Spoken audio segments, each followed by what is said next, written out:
faculty members, other distinguished guests, and our vibrant new batch of students. A very warm welcome to each one of you present here today and to those who are joining us online to the momentous occasion, the inauguration of ninth batch of postgraduate diploma in GST 2026-27, organized by Gulati Institute of Finance and Taxation.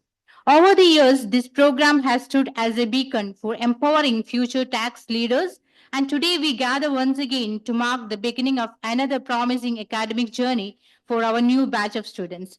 As usual, our PGD GST batch brings together a rich diversity of participants, departmental officials, advocates, tax practitioners, bank employees, retired governmental officials, accountants, along with the graduates from various fields, final year students, and women stepping back into their professional journey after a career break, all united by a common pursuit of excellence in GST. This year, we have MOU with two colleges and an association, Bharatmata School of Legal Studies, Alva, and Marcus Law College, and State Resource Person Forum of Kudumbasri. In this batch, we have 274 candidates. To mark the formal commencement of today's program, I respectfully invite Professor K.J. Joseph, Director of Gulati Institute of Finance and Taxation, to deliver the welcome address. I don't think that another welcome is needed than what your coordinator did. Esteemed chief guest of the day, respected Sri K.R. Jodhilal IAS, Additional Chief Secretary, Finance and Taxes to the Government of Kerala, coordinators of the program, Dr. Vidya Videvan, Dr. Akhil, faculty of Gulati Institute of Finance and Taxation, students, and more importantly, the stars of the day, the most privileged and proud participants of the ninth batch of the PGD GST program of the Gulati Institute of Finance and Taxation. And ladies and gentlemen, very good morning. I consider it my great privilege and a proud moment for this institute to welcome all of you on behalf of the GIFT community, and that community comprises of our more than 2,000 your predecessors and our community to this particular program. Why I consider it a proud moment? It is not the first batch of this program. The institute has been co-evolving to the context in the sense that we started with diploma in taxation. When VAT came, we changed ourselves to by giving postgraduate diploma in taxation. When GST came, my colleagues again changed themselves and adapted themselves to the context to be relevant to the society that fits us by evolving the postgraduate diploma in taxation. This is the ninth batch. To my mind, 9 is a number of completion. And I must also congratulate my coordinators that this is the largest batch of 274. And another person is about to join, 275. To my mind, I think we have been so far focusing on Kerala, and with the encouragement and support that we have been getting from the government of Kerala, this program has been officially declared as a recognized program of the government of Kerala at the instance of our former finance minister. And of course, the person behind him is our chief guest of the day. And we are now planning to embark the program to the national level. Last month, I was talking to the Director General of Intelligence, because Abhinav Srivastava, he was telling me that your program is the best in the country. There are numerous institutions offering programs like this, but with over 200 programs, systematic training and practical theory and practice combining, he said, he told me that we need at least 5 lakh people like you. So there is a great mission for the institute to fill this major gap, and we are very confident that, with the support of the government of Kerala and also our chief guest of the day, we will be able to accomplish that mandate.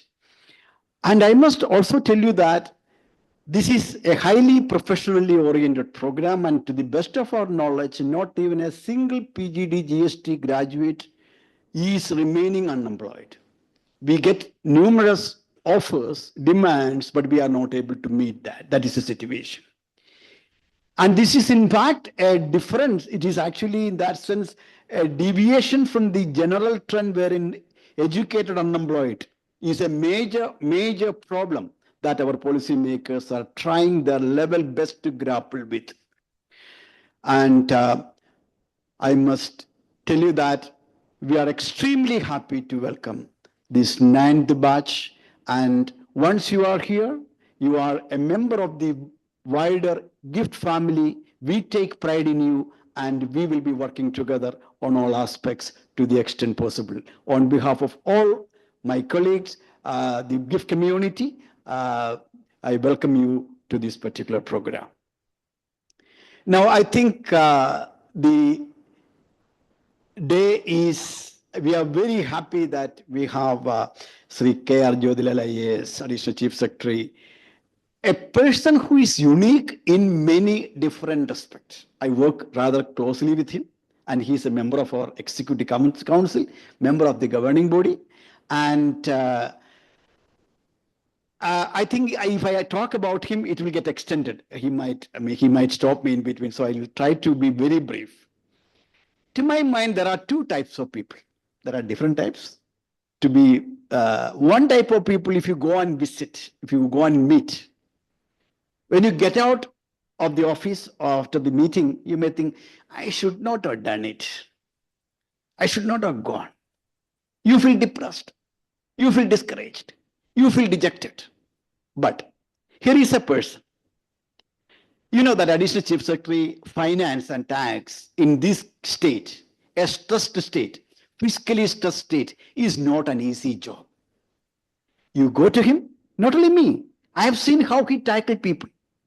The manner in which he manages the issues in a such light-hearted manner that attracts anyone's attention. And when you get out of the, come back from his meeting, you feel happy. Oh, you feel encouraged. And I am saying this because it's a lesson for me and you. In our personal life, every day many people come to you. You have to ask yourself, somebody who has come to you, how they have left the place. And this is important, the lesson that we all can learn from our honored chief guest of the day. And here is a person who has held important positions in the government of Kerala. Chief Secretary, Additional Chief Secretary in different departments today before joining as Additional Chief Secretary Finance and Taxation. Wherever he has held his position, he has left his mark over there. That is basically on account of the unique training that he has got, the background, the academic excellence that he brings. An IITian, Chennai IITian, 93 batch of IAS, IIT Chennai, IIM Calcutta. You know, those days, IIM Calcutta was the top, and IIM Ahmedabad became later. Now I think IIMB my, anyway. So he brings that kind of a background, and he has an immense capability to see things ahead of time in terms of using technology, his technological background to administration, e-governance. And if you take the tax administration, if you take wherever he has been, with the technological acumen and managerial competence, he has been able to mix, and he has marked his presence, be it as a collector of Trivandrum of Calicut, or be it as secretary of department, all the department. Wherever I talked about, whenever I talk to anyone about him, everyone has only excellent, highly laudatory things about him. And this is a rare, and in fact, you know, we are very proud that he's in our board, and he has been kind of encouraging to us, and he has been suggesting new programs that the GIFT should be undertaking. in terms of financial literacy, and he has been a champion. He was actually trying to say that we should start with the financial literacy government officials. I think on a Sunday, this is perhaps the only day. Even yesterday, they don't have 5-day week, they have 6-day week. Even on a Sunday, he has kindly agreed to be with us. And sir, I think it is with enormous appreciation, enormous gratitude, and great expectation that all of us gathered here welcoming you to this program. Let us give him a big hand. Thank you very much for it. And I must also place on record my appreciation to my colleagues over here.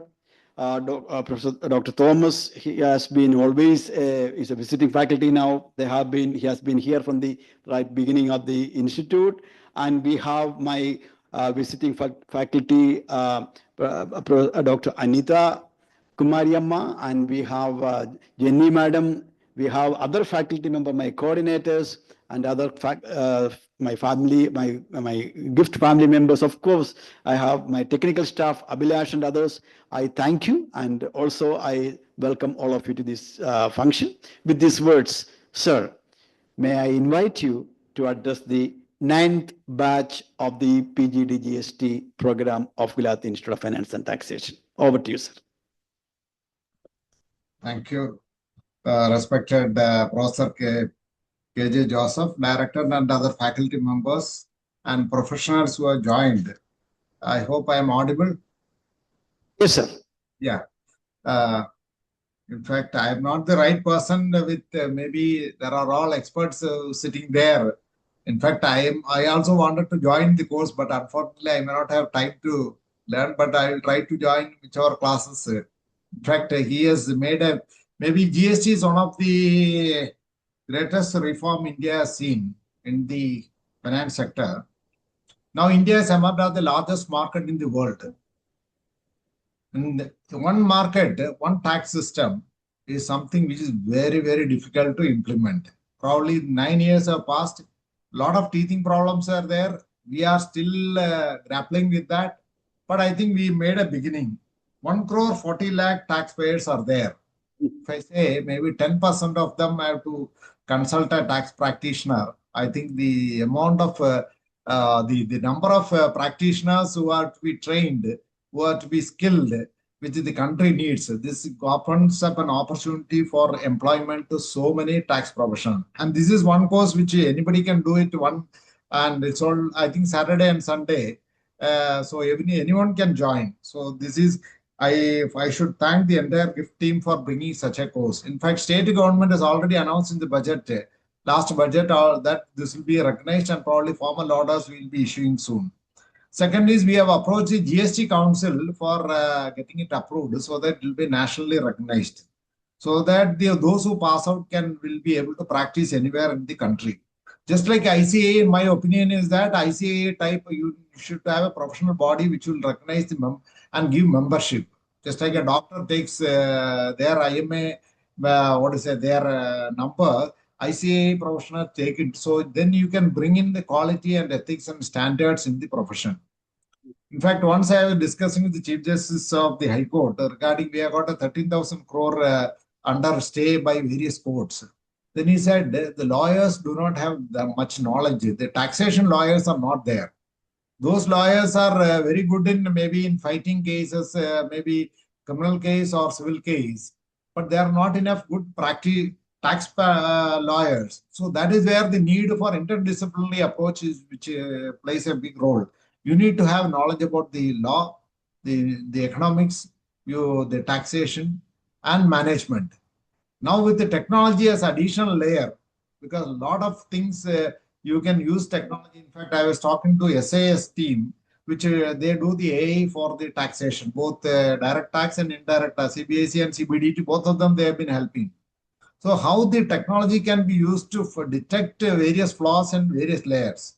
If you see, Kerala has got only 4.5 lakh registered taxpayers. I take the data from KSEB. The number of commercial connections, almost more than 10 lakhs connections have been taken. That means for high tension lines as well as commercial connection under shops and establishment, they would have naturally taken not for domestic use. From that data, if I take a 5,000 square feet and above data from KSmart, I get to know who are the people who will have more than 40 lakhs in a year. Naturally, they should have come under the tax net. That means under the radar operations are there, and that database. Another is FIU has got data about all the transaction a person does, including each one of our data is with FIU. So how much money either we will have to say where is the source of income is, whether it is through a what to say, from a business, or if it is a outside business. Either way, we need to explain to income tax or GSTN or ED. One of them will be able to catch you. So data-driven governance is one thing which the government is also focusing on. In fact, we are slowly getting into it. In fact, some of the professionals who passed out, this is a 9th batch which is coming out of GIFT. In fact, earlier batch, only one of them came and explained to me, sir, any shop with Google, you will know all the, you can list out, she has listed out all the shops, all the restaurants, all the hospitals, all the shops and various categories, those who deal with the tiles, those who deal with the gold, those who deal with the other electrical items, and with their location and what is their rating and how much is their roughly their the income in a year. So the trade volumes, everything can be. Then motor vehicle has got data about all the vehicles which are registered, not non-transport and transport vehicle. Transport vehicle, they get the location, GPS location also. When they have collected a good and where they have delivered, what time they have passed through the checkpost, everything is centrally monitored. So by bringing in a centralized, information CAU or just like FIU model, centralized intelligence unit, you will be able to, without even having a checkpost all closed, we will be able to do a better administration of the tax. So one is the registration side. Second is the various ways in which the cluster trading or what is input tax credit is misused. AG has already done the audit maybe observation. In fact, I shared with the GIFT so that you study which are the ways in which people, because the research by the fraud people will be doing more research than the genuine people. Genuine people will think how to file returns in time, how do I get my input tax credit. So, or give a reply, scrutiny, then audit, and then there comes the show cause. Show cause, how to give a reply. But the others will be operating, one is under the radar, second is a lot of tax evasion, they don't even do a billing. How do you catch using the data? I think this is one area probably GIFT can also train the new batch on technology use of. One is legal side, economics.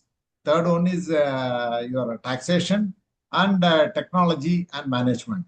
So now coming back to the discussion, one is the GST is a destination-based tax. There also there is a fundamental thing which we have to understand. See, just because we are a consuming state, you don't get the benefit. If one biscuit, one packet is bought from outside and it is sold here, what is the value addition we are doing within the state? That matters. Based on that only you get the benefit there. So in this case, we have to understand, for example, Vizhinjam port is there. Till date, now May, I think this month, 18th, we are opening up the EXIM cargo. Basically, the customs and excise will have to clear the cargo. Secondly, the road network has to be ready, or rail network. Now only maybe after 10 years, now we are making ready by this month end. This is so very much delayed. Anyway, at least something is happening now. The EXIM cargo, what it comes, even though it is a 12 nautical miles is within the state, the moment a transshipment is done, that means it is moved from one ship to the mothership to other vessel. Doesn't enter India. Kerala's, though it is a nautical, legally we can say within the premises of Kerala or 12 nautical miles, which is within the Kerala's jurisdiction. Billing is not done here. It will be billed at some Mumbai or some other port. Absolutely, we don't get except the handling charge for shifting from one mothership to the other ship. We don't get any benefit. So that is where the value addition within the state makes a role. So if you make the same biscuit, get the ingredients and then make it, value addition, make it here, then we get the benefit of the GST. Just because a consumer state doesn't get this is one Another aspect is that the supplier, especially e-commerce companies, they do a lot of fraudulent transaction. What they do is the place of supply, GSTR 1, returns 1, you don't put the place of supply, then the never gets auto population of GSTR 2A and 3B. Actually, it should have been auto populated so that people cannot do mischief.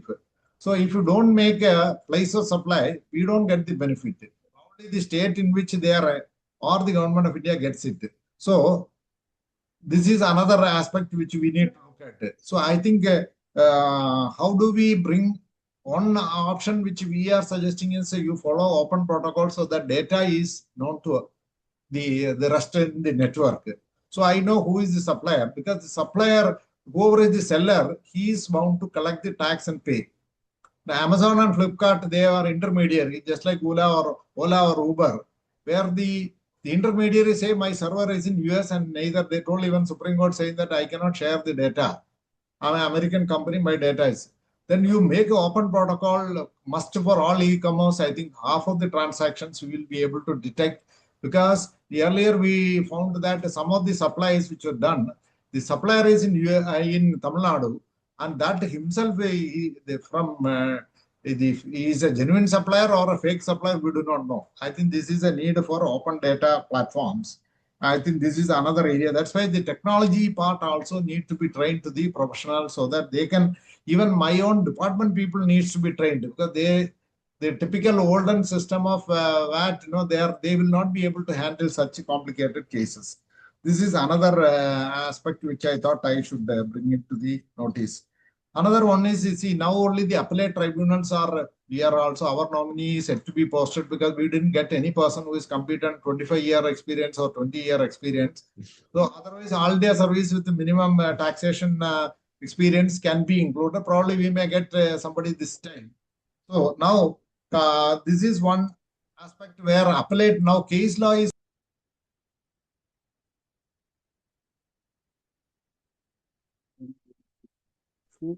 Sir, audio has gone. Yeah, sorry.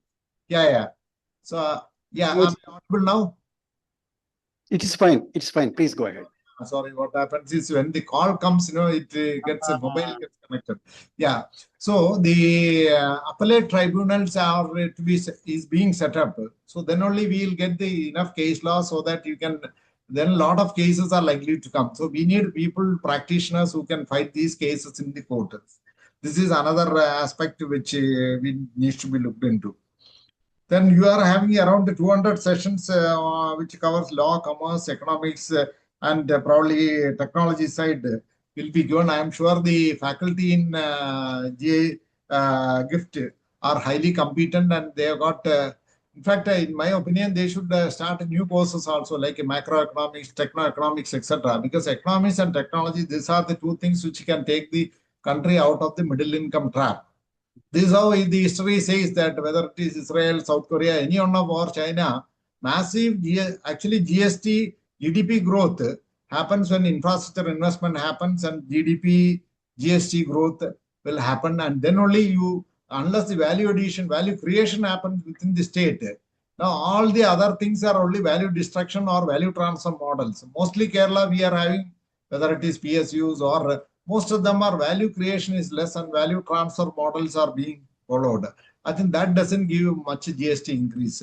This is another area which need to, I think, in fact, we are trying to get some chief economic advisors for the department. In Government of India, they have got an economic advisor for each ministry, so that how the economic growth can be brought in that sector. Social indicators, we are good, SDG goals, all those things, but it is time for creating employment and economic growth is two areas which I think Kerala needs to focus. Then filing a returns, then replying to the queries, then compliance. I think these are areas where I think you will be trained and you will become specialized.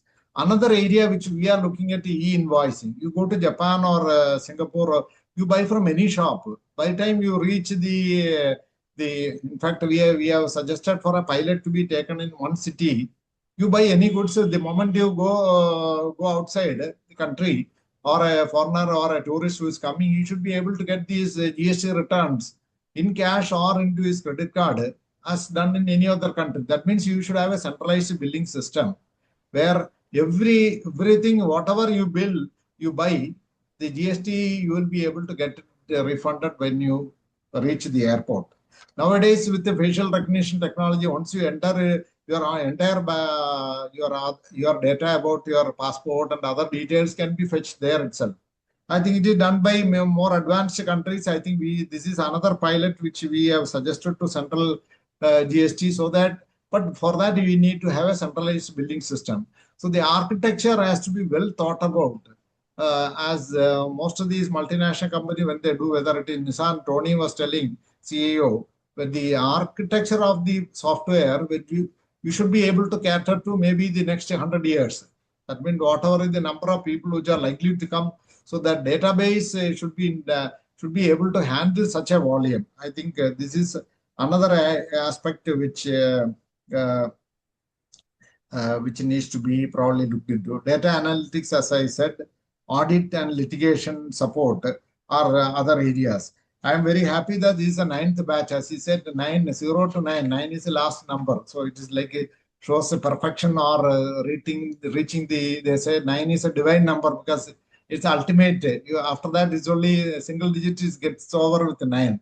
So I'm sure this 9th batch will be able to bring in a lot of new changes. I wish all the best to all the participants as well as the entire team which is worked behind. With these few words, let me formally inaugurate the 9th batch of postgraduate diploma in GST. Thank you. Thank you very much, sir. I think you live in technology, you preach technology, you breathe technology. You know, Professor Sri Jyotilal is spearheading a WhatsApp group. I think today it's 1,300 members. And every day he posts something or other there. And it provokes so much of discussion, you know. Very vibrant group on hydrogen, you know, this is the frontier technology. Now you have heard the news that India has come up with hydrogen power for the train, and he has been spearheading that course.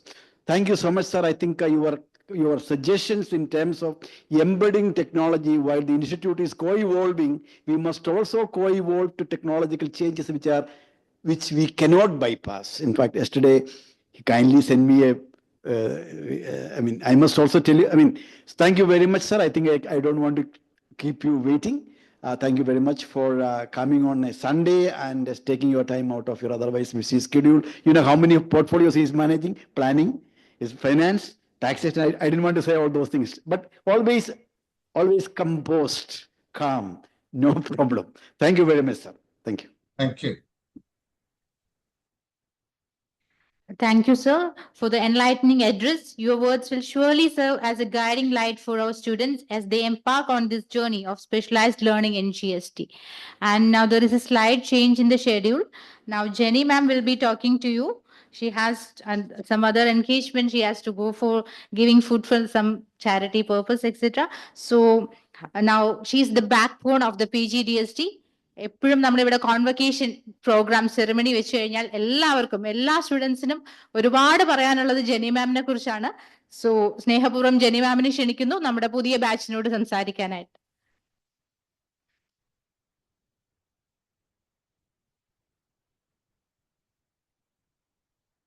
You are muted. Sorry. Good morning to all. Once again, I welcome all of you to the GIFT family. ആദ്യം തന്നെ ഞാൻ എൻ്റെ ഒരു ഇൻസ്റ്റിറ്റ്യൂഷനും ഒരു ചെറിയൊരു history, നിങ്ങൾ എന്താണ് പഠിക്കുന്ന സ്ഥാപനത്തെ പറ്റി ഒന്ന് അറിഞ്ഞിരിക്കാൻ വേണ്ടിയിട്ട് ഒന്ന് ചെറുതായിട്ട് ഒരു ഹിസ്റ്ററി എങ്ങനെയാന്ന് പറയാം. 1992 ഈ ഒരു ഇൻസ്റ്റിറ്റ്യൂട്ട് തുടങ്ങിയത്. അന്ന് ഇതിന്റെ പേര് സെന്റർ ഫോർ ടാക്സേഷൻ സ്റ്റഡീസ് എന്നാണ്, CTS. അപ്പൊ ആരെങ്കിലും ചോദിച്ചു കഴിഞ്ഞാൽ നിങ്ങളൊന്ന് അറിഞ്ഞിരിക്കണമല്ലോ, പഴയ സെന്റർ ഫോർ ടാക്സേഷൻ സ്റ്റഡീസ് തന്നെയാണ് ഇപ്പോഴത്തെ ഈ Gulati institute of finance and taxation എന്ന് പറഞ്ഞ ഈ സ്ഥാപനം. അന്ന് ഈ സ്ഥാപനം തുടങ്ങിയപ്പം അതിനകത്ത് സെയിൽസ് ടാക്സ് ഡിപ്പാർട്ട്മെന്റ് ട്രെയിനിങ്, അന്ന് Kerala general sales tax act പ്രകാരമാണ് ടാക്സ് കളക്ട് ചെയ്തുകൊണ്ടിരുന്നത്. അപ്പൊ അന്ന് സെയിൽസ് ടാക്സ് ഡിപ്പാർട്ട്മെന്റ് ആയിരുന്നു, KGST ആക്ട് ആണ് പഠിപ്പിച്ചുകൊണ്ടിരുന്നത്. ദെൻ അത് വാല്യൂ ആഡഡ് ടാക്സിലോട്ട് മാറി. ദെൻ ഡിപ്പാർട്ട്മെന്റ് പേരും കൊമേഴ്ഷ്യൽ ടാക്സസ് ഡിപ്പാർട്ട്മെന്റ് എന്നായി. ദെൻ GST വന്നു. GST വന്നപ്പം GST ഡിപ്പാർട്ട്മെന്റ് ആയി. നമ്മൾ ഈ സെയിൽസ് ടാക്സ് ഡിപ്പാർട്ട്മെന്റുകാർക്ക് ട്രെയിനിങ് കൊടുക്കുന്നു. ദെൻ അവിടെ ഒരു പബ്ലിക്കേഷൻ ഉണ്ടായിരുന്നു, കേരള ടാക്സ് റിപ്പോർട്ടർ. ഇപ്പോഴും ഉണ്ട് ആ publication. Kerala tax reporter monthly ജേണലാണ്. ദെൻ കുറെ റിസർച്ച് വർക്ക്സും ദെൻ ഗവൺമെന്റ് വേണ്ടി പോളിസി ഇൻപുട്സ് ഒക്കെ കൊടുക്കുന്ന ഒരു സ്ഥാപനം. Then PGDT post graduate diploma in taxation എന്നുള്ള കോഴ്സും ആയിരുന്നു അന്ന് നടത്തിക്കൊണ്ടിരുന്നത്. CTS 2009 അത് റീനെയിം ചെയ്ത് ഗിഫ്റ്റ് ആക്കി, Gulati institute of finance and taxation ആക്കി.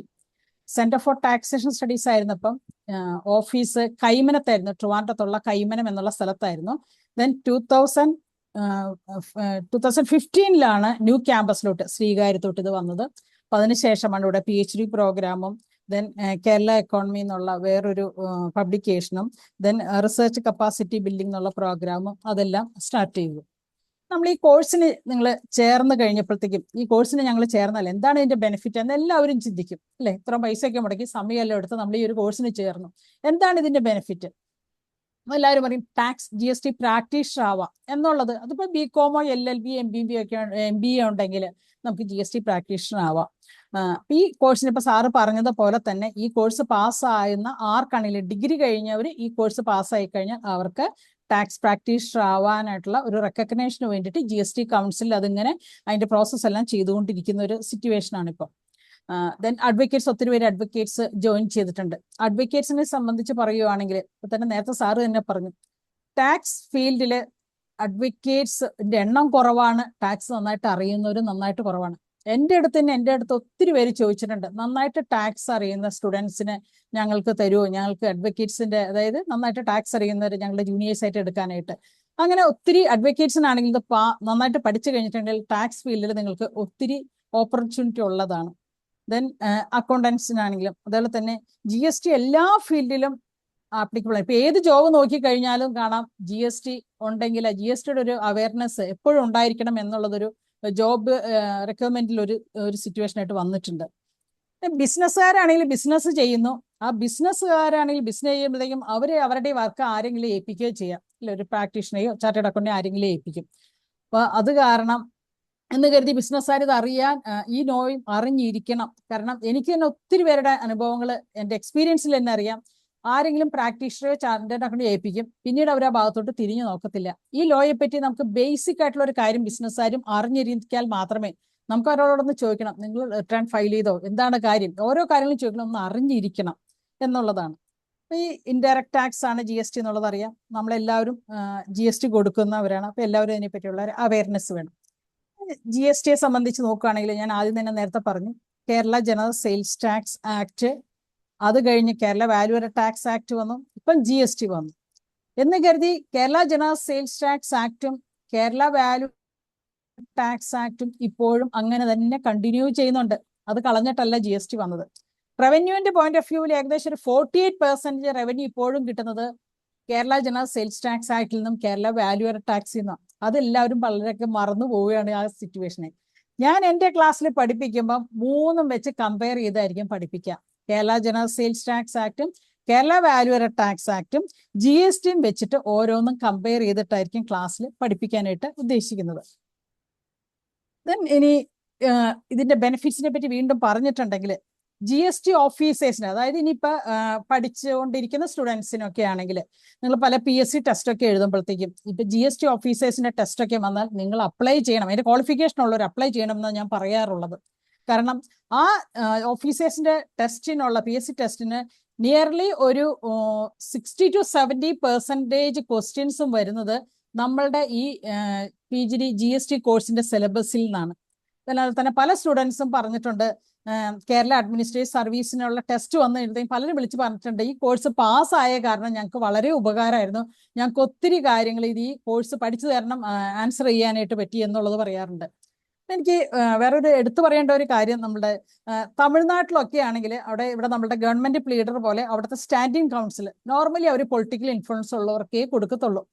കഴിഞ്ഞ 2 വർഷം മുമ്പുള്ള ഒരു സ്റ്റുഡന്റ്, എൻ്റെ പേര് രവികുമാർ എന്നാണെന്ന് എനിക്ക് തോന്നുന്ന സ്റ്റുഡന്റിന്റെ പേര്, പറഞ്ഞൊരു സിറ്റുവേഷൻ ഉണ്ട്, ഈ PGD GST എന്നുള്ള കോഴ്സിന്റെ സർട്ടിഫിക്കറ്റ് ഉള്ളത് കാരണവും പിന്നെ അയാൾ കേരള ടാക്സ് റിപ്പോർട്ടിലുള്ള ആർട്ടിക്കിൾ എഴുതിയിരുന്നു. ഇത് രണ്ടും അയാളുടെ സ്റ്റാൻഡിംഗ് കൗൺസിലായിട്ട് തമിഴ്നാട്ടിൽ അപ്ലൈ ചെയ്തപ്പം ഇത് രണ്ടും വെച്ചത് കാരണം അയാൾക്ക് സ്റ്റാൻഡിംഗ് കൗൺസിലിനായിട്ടുള്ള സെലക്ട് ചെയ്ത് കിട്ടി.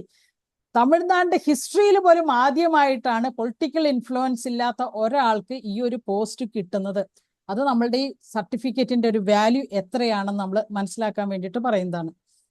പലപ്പോഴും സാറ് നേരത്തെ പറഞ്ഞു, ഒത്തിരി കമ്പനീസും ഒത്തിരി പേര് നമ്മളോട് ചോദിക്കാറുണ്ട് ടാക്സ് അറിയുന്നവരുണ്ടോ. നമുക്ക് സാധാരണ സ്റ്റുഡൻസ് നമ്മൾ ഗ്രൂപ്പിലിടും, പക്ഷെ റെസ്പോണ്ട് ചെയ്താലല്ലേ നമുക്ക് പറയാൻ പറ്റുള്ളൂ. അപ്പോൾ നമ്മൾ ഒത്തിരി പേര് ആവശ്യപ്പെടാറുണ്ട് GST അറിയുന്നവർ ആരുണ്ട് ഞങ്ങൾക്ക് വേണം എന്നുള്ളത്. അപ്പൊ അങ്ങനെ ഒരു സംഭവം കൂടിയുണ്ട്. ഇനി ഈ നമ്മൾ ഈ സ്റ്റുഡൻസിനെ പഠിപ്പിക്കുന്നത് ഒരു ഭയങ്കര മിക്സ്ഡ് ഗ്രൂപ്പാണ്. ഏജ് വൈസ് നോക്കി കഴിഞ്ഞിട്ടുണ്ടെങ്കിൽ 20 വയസ്സ് മുതൽ ചിലപ്പോൾ ഒരു 75-80 വരെ ചിലപ്പോൾ കാണാൻ ഒത്തിരി പ്രായവരൊക്കെയും പഠിക്കുന്നുണ്ട്. ഓക്കെ, ദെൻ ക്വാളിഫിക്കേഷൻ വൈസ് നോക്കി കഴിഞ്ഞാൽ മിനിമം ഡിഗ്രി തുടങ്ങിയിട്ട് PhD കഴിഞ്ഞ് അതുവരെയുള്ള സ്റ്റുഡൻസ് കാണാം. ജോബ് വൈസ് നോക്കി കഴിഞ്ഞാലും അങ്ങറ്റത്തെ പ്രൊഫസേഴ്സ് തുടങ്ങിയിട്ട് അഡ്വക്കേറ്റ്സ്, എഞ്ചിനീയേഴ്സ് എല്ലാവരും ഒത്തിരി പേരുണ്ട്. പക്ഷെ നിങ്ങൾ അത് കാരണം പലരും ഒരു പേടിയായിരിക്കും, ഇതെങ്ങനെ എല്ലാം കൂടിയും കൈകാര്യം ഞങ്ങൾക്ക് പഠിക്കാൻ പറ്റും. ഒരു കാര്യം ഞാൻ ഉറപ്പായിട്ട് നിങ്ങൾക്ക് എൻഷുർ ചെയ്യാം, ഈ പറഞ്ഞ എല്ലാ കാറ്റഗറിനെയും ഒരേപോലെ കൊണ്ടുപോകാനുള്ള ഒരു കഴിവ് നമുക്ക് ഇതുവരെ കിട്ടിയിട്ടുണ്ട് എന്നുള്ളതാണ് പറയുന്നത്. കാരണം ഒരു 34 വർഷത്തെ എക്സ്പീരിയൻസ് ഉണ്ട്. അപ്പൊ അത് കാരണം നിങ്ങളൊന്ന് സഹകരിക്കുക, അതാണ് ഞങ്ങൾ ഡിമാൻഡ് ചെയ്യുന്നത്. ബാക്കി എക്സാമിനെ പറ്റിയൊന്നും നിങ്ങൾ യാതൊരു രീതിയിലും പേടിക്കണ്ട. കാരണം ഇപ്പൊ അടുത്ത നെക്സ്റ്റ് സെപ്റ്റംബറിലാണെന്ന് തോന്നുന്നത്, കഴിഞ്ഞ ബാച്ചിന്റെ കോൺവക്കേഷൻ വരുമ്പോഴത്തേക്ക് അവർ തന്നെ പറയും. കാരണം ഇനോഗ്രേഷൻ ആരും എല്ലാവരും ഇത് പഠിക്കണോ കണ്ടിന്യൂ ചെയ്യണോ എന്നുള്ളൊരു ഇതൊക്കെ വെച്ചായിരിക്കും. പക്ഷെ ഇത് ഞങ്ങളുടെ കൂടെ സഹകരിച്ചു കഴിഞ്ഞാൽ ഞാൻ ഉറപ്പായിട്ട് നിങ്ങൾക്ക് ഗ്യാരണ്ടി തരുന്നു, പാസ്സാവാനായിട്ട് ഞങ്ങൾ പറയുന്ന പോലെ ചെയ്യണം എങ്കിൽ ഗ്യാരണ്ടി തരുന്നു, നിങ്ങൾ പാസ്സാവാൻ നിങ്ങൾക്ക് പറ്റും.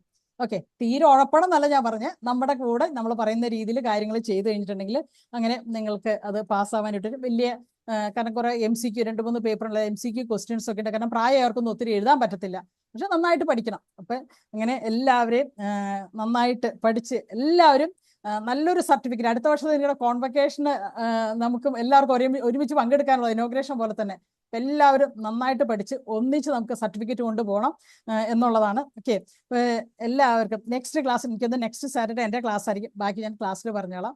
ഓക്കെ, ഇപ്പൊ ക്ലാസ്സിൽ വരുമ്പം അടുത്ത നെക്സ്റ്റ് സാറ്റർഡേ ക്ലാസ് വരുമ്പോൾ ശ്രദ്ധിക്കേണ്ടത് ഒരു നോട്ട്ബുക്കും പെന്നും നിർബന്ധമായിട്ടും കയ്യിൽ കരുതിയിരിക്കണം.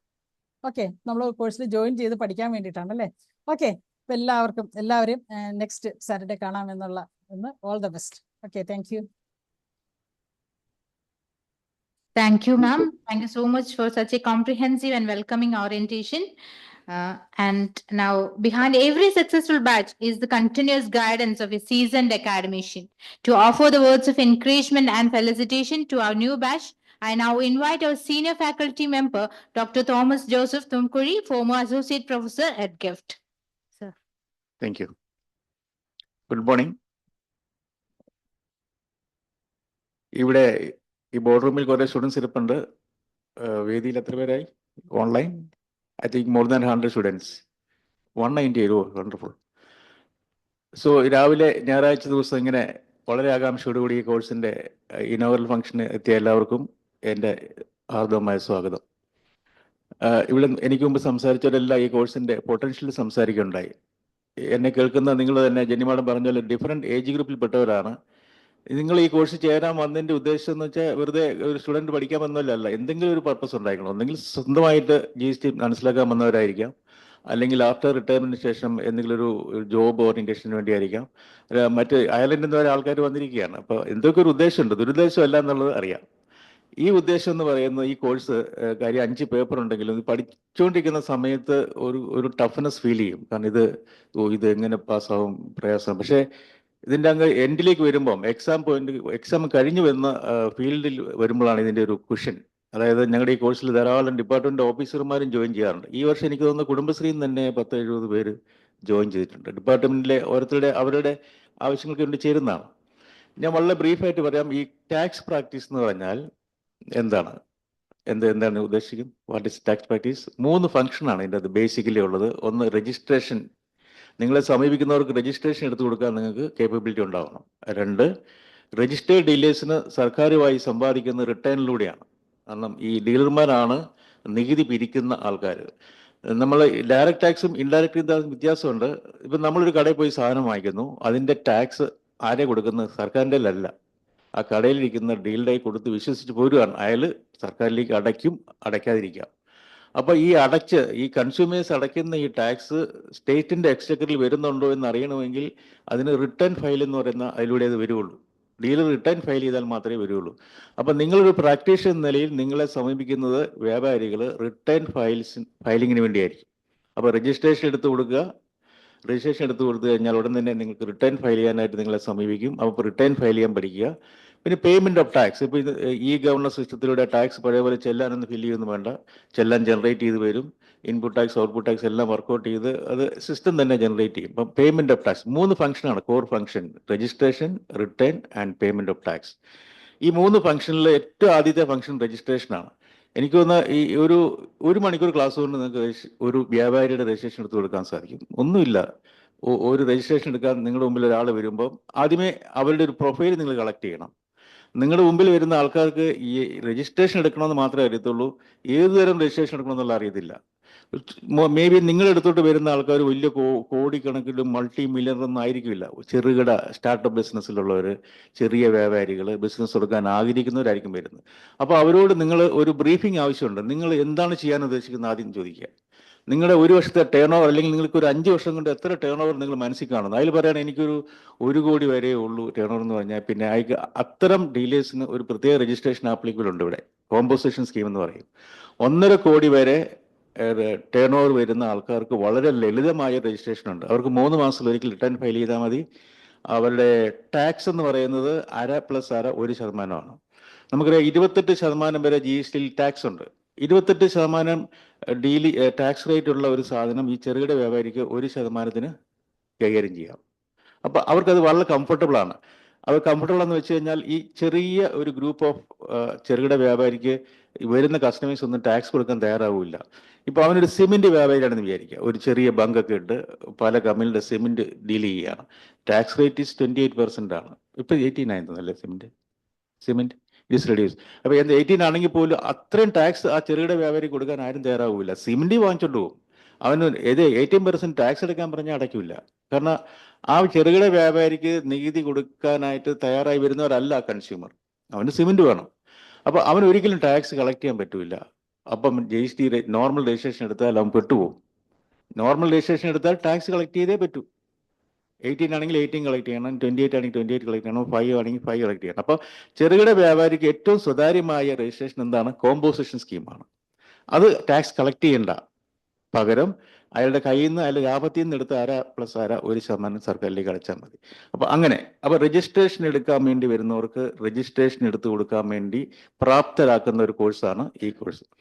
അപ്പോൾ ഇപ്പോൾ കോമ്പോസിഷൻ സ്കീമിൽ രജിസ്ട്രേഷൻ 1.5 കോടി വരെ ഉള്ളൂ. 1.5 കോടിക്ക് മുകളിലോട്ട് നോർമൽ രജിസ്ട്രേഷനേ പറ്റുള്ളൂ. അത് മസ്റ്റായിട്ടും എടുത്തിരിക്കണം. അപ്പം ഇനി എങ്ങനെയാണ് രജിസ്ട്രേഷൻ എടുത്തു കൊടുക്കുക? ചെറിയ കാര്യങ്ങളാണ്. ഇവിടെ നമ്മൾ ഓൺലൈൻ പ്ലാറ്റ്ഫോമിലൂടെ രജിസ്ട്രേഷൻ മോഡ്യൂൾ പഠിപ്പിക്കുന്നുണ്ട്. അത് GSTN നെറ്റ്വർക്കിൻ്റെ ഓൺലൈനിലാക്കിയാണ് ഫയൽ ചെയ്യുന്നത്. പണ്ടൊക്കെ ഒരു രജിസ്ട്രേഷൻ ആണെങ്കിൽ ഡിപ്പാർട്ട്മെൻറ്റിൽ പോകണം, ഒരു 3 മാസം വെയിറ്റ് ചെയ്യണം, അപ്പാർട്ട്മെൻറ്റ് ഓഫീസർ സൈറ്റ് വിസിറ്റ് ചെയ്യും. അങ്ങനെ ഒത്തിരി പ്രൊസീജിയർ ഫോർമാലിറ്റീസ് ആയിരുന്നു നേരത്തെ. ഇപ്പോൾ രജിസ്ട്രേഷൻ എടുക്കാനായിട്ട് വിതിൻ 7 ഡേയ്സ്, വിതിൻ 3 ഡേയ്സിൻ്റെ 24 hours തന്നെ കിട്ടുന്ന ആൾക്കാരുണ്ട്. ഓൺലൈനിൽ സബ്മിറ്റ് ചെയ്ത് കഴിഞ്ഞാൽ ഉടൻ തന്നെ രജിസ്ട്രേഷൻ അക്നോളജ്മെന്റ് കിട്ടും. അതെല്ലാം പ്രാക്ടിക്കലായിട്ട് ഒരു മോഡ്യൂളിലൂടെ നിങ്ങളെ പഠിപ്പിക്കും. എന്താണ് ആ മോഡ്യൂൾ പഠിപ്പിക്കുന്നത് വെച്ചാൽ, രജിസ്ട്രേഷൻ എടുക്കാൻ വരുന്ന ഒരാൾക്ക് ഒരു മൊബൈൽ നമ്പർ ഉണ്ടായിരിക്കണം. അതെല്ലാവർക്കും ഉണ്ടല്ലോ. പക്ഷെ അവിടെ നിങ്ങൾ കാര്യം പറയണം. ഇപ്പോൾ ഫാൻസി നമ്പർ എടുത്ത് ചെറുപ്പക്കാർക്കാണ്. ഒരു മാസം ഒരു മൊബൈൽ ആണെങ്കിൽ നമ്പർ ആണെങ്കിൽ വേറെ മാസം വേറെ നമ്പർ ആക്കി, അത് പറ്റില്ല. രജിസ്ട്രേഷൻ എടുക്കാൻ പോകുന്ന ഡീലർക്ക് ഒരേ ഒരു മൊബൈൽ നമ്പർ ആയാലും ലൈഫ് ടൈം വരെ കീപ്പ് ചെയ്യണം. എന്താണെന്നറിയ കാര്യം? ആ മൊബൈലിലേക്കാണ് ഡിപ്പാർട്ട്മെന്റ് SMS കാര്യങ്ങളൊക്കെ അയക്കുന്നത്. അപ്പം മൊബൈൽ നമ്പർ ചേഞ്ച് ചെയ്യാൻ പാടില്ല, വൺ കണ്ടീഷൻ. രണ്ടാമതായി ഒരു ഇമെയിൽ ID ഉണ്ടായിരിക്കണം. ചിലപ്പോൾ വളരെ ഇപ്പോഴത്തെ സ്റ്റാർട്ടപ്സിനൊക്കെ ഇമെയിൽ ID ഒക്കെ ഉണ്ടാകും. അല്ലെങ്കിൽ ഏജിലായിട്ടുള്ള ആൾക്കാരാണെങ്കിൽ നിങ്ങൾ ഇമെയിൽ ID ക്രിയേറ്റ് ചെയ്യണം. അപ്പം ഇമെയിൽ വഴിയാണ് രജിസ്ട്രേഷൻ്റെ സന്ദേശങ്ങളെല്ലാം വന്നുകൊണ്ടിരിക്കുന്നത്. അപ്പോൾ ഇമെയിൽ ID, മൊബൈൽ ഫോൺ, അതിക്കൊരു പാൻ ഉണ്ടായിരിക്കണം. PAN is very important. Income tax PAN 1 ദിവസം കൊണ്ട് കിട്ടും. അത് ഓൺലൈനിലാണ്. ഇത് ഇൻകം ടാക്സ് പാൻ എടുത്ത് കൊടുക്കുന്നു ഈ പ്രാക്ടീഷൻ്റെ ഒരു ചുമതല കേട്ടോ. ഒരു പാൻ എടുത്ത് കൊടുക്കുന്നതിനൊക്കെ 1000 രൂപയൊക്കെ ചാർജ് ചെയ്യാം. It's very simple. ഒരു ഫോം ഫില്ല് ചെയ്താൽ മാത്രം മതി. അതിനകത്ത് ഫോട്ടോയും ഒട്ടിച്ച് അഡ്രസ് പ്രൂഫൊക്കെ വെച്ച് ആധാർ നമ്പറൊക്കെ വെച്ച് അയച്ചു കഴിഞ്ഞാൽ പാനായി. അപ്പോൾ ഈ പാൻ ഉണ്ടായിരിക്കണം, മൊബൈൽ നമ്പർ ഉണ്ടായിരിക്കണം, ഇമെയിൽ ID ഉണ്ടായിരിക്കണം. പിന്നെ രജിസ്ട്രേഷൻ എടുക്കാൻ പോകുന്നത് കട, അതായത് സ്വന്തം കടയാണോ വാടകയ്ക്കുള്ളതാണോ? സ്വന്തം കടയിലാണെങ്കിൽ അതിൻ്റെ ടാക്സ് റെസിപ്റ്റ് കോപ്പി വേണം, വാടകയ്ക്ക് എടുക്കുന്നതാണെങ്കിൽ വാടക കരാറിൻ്റെ കോപ്പി വേണം. പിന്നെ മസ്റ്റായിട്ടും ആധാർ ഉണ്ടായിരിക്കണം, കാരണം ആധാർ ലിങ്ക്ഡ് രജിസ്ട്രേഷനാണ്. ആധാർ ഉണ്ടെങ്കിലേ പറ്റുള്ളൂ. ഇത്രയും ഡോക്യുമെന്റ്സ് എല്ലാം കൈവച്ച് സ്കാൻ ചെയ്ത് റെഡിയാക്കി വെച്ച് കഴിഞ്ഞാൽ ഈ ഓൺലൈൻ പോർട്ടലിൽ രജിസ്ട്രേഷൻ കൊടുത്താൽ രജിസ്ട്രേഷനായി. ഒരു മേജർ ഫംഗ്ഷൻ നിങ്ങൾ ചെയ്തു കഴിഞ്ഞു. ഇതിനുവേണ്ടി 5 പേപ്പറൊന്നും പഠിക്കണ്ട. എന്തിനു പഠിക്കുന്നത് ചോദിച്ചു കഴിഞ്ഞാൽ നിങ്ങളുടെ ഡൊമൈൻ നോളജ്, അതായത് നിങ്ങൾക്ക് നോളജ്, ഈ രജിസ്ട്രേഷനെ സംബന്ധിച്ച് കുറേ കാര്യങ്ങളുണ്ട്. ഒരു പഠിപ്പിക്കാനാണെങ്കിൽ 3 മാസം പഠിപ്പിക്കാനുണ്ട്, പക്ഷേ ചെയ്യാനാണെങ്കിൽ 1 മണിക്കൂർ മതി. പഠിക്കുന്നത് വെച്ചാൽ നമ്മുടെ ഡൊമൈൻ നോളജിനെ വർദ്ധിപ്പിക്കുന്നു, ചെയ്യാനായിട്ട് വളരെ സിമ്പിളാണ്. അതെങ്ങനെയാണല്ലോ BCom ഒക്കെ 3 വർഷം പഠിക്കുന്നു, പക്ഷേ അക്കൗണ്ട്സ് അറിയാവുന്ന ആൾക്കാർക്ക് ടാലിയിലൊക്കെ ചെയ്യാനായിട്ട് 1/2 മണിക്കൂർ മതി.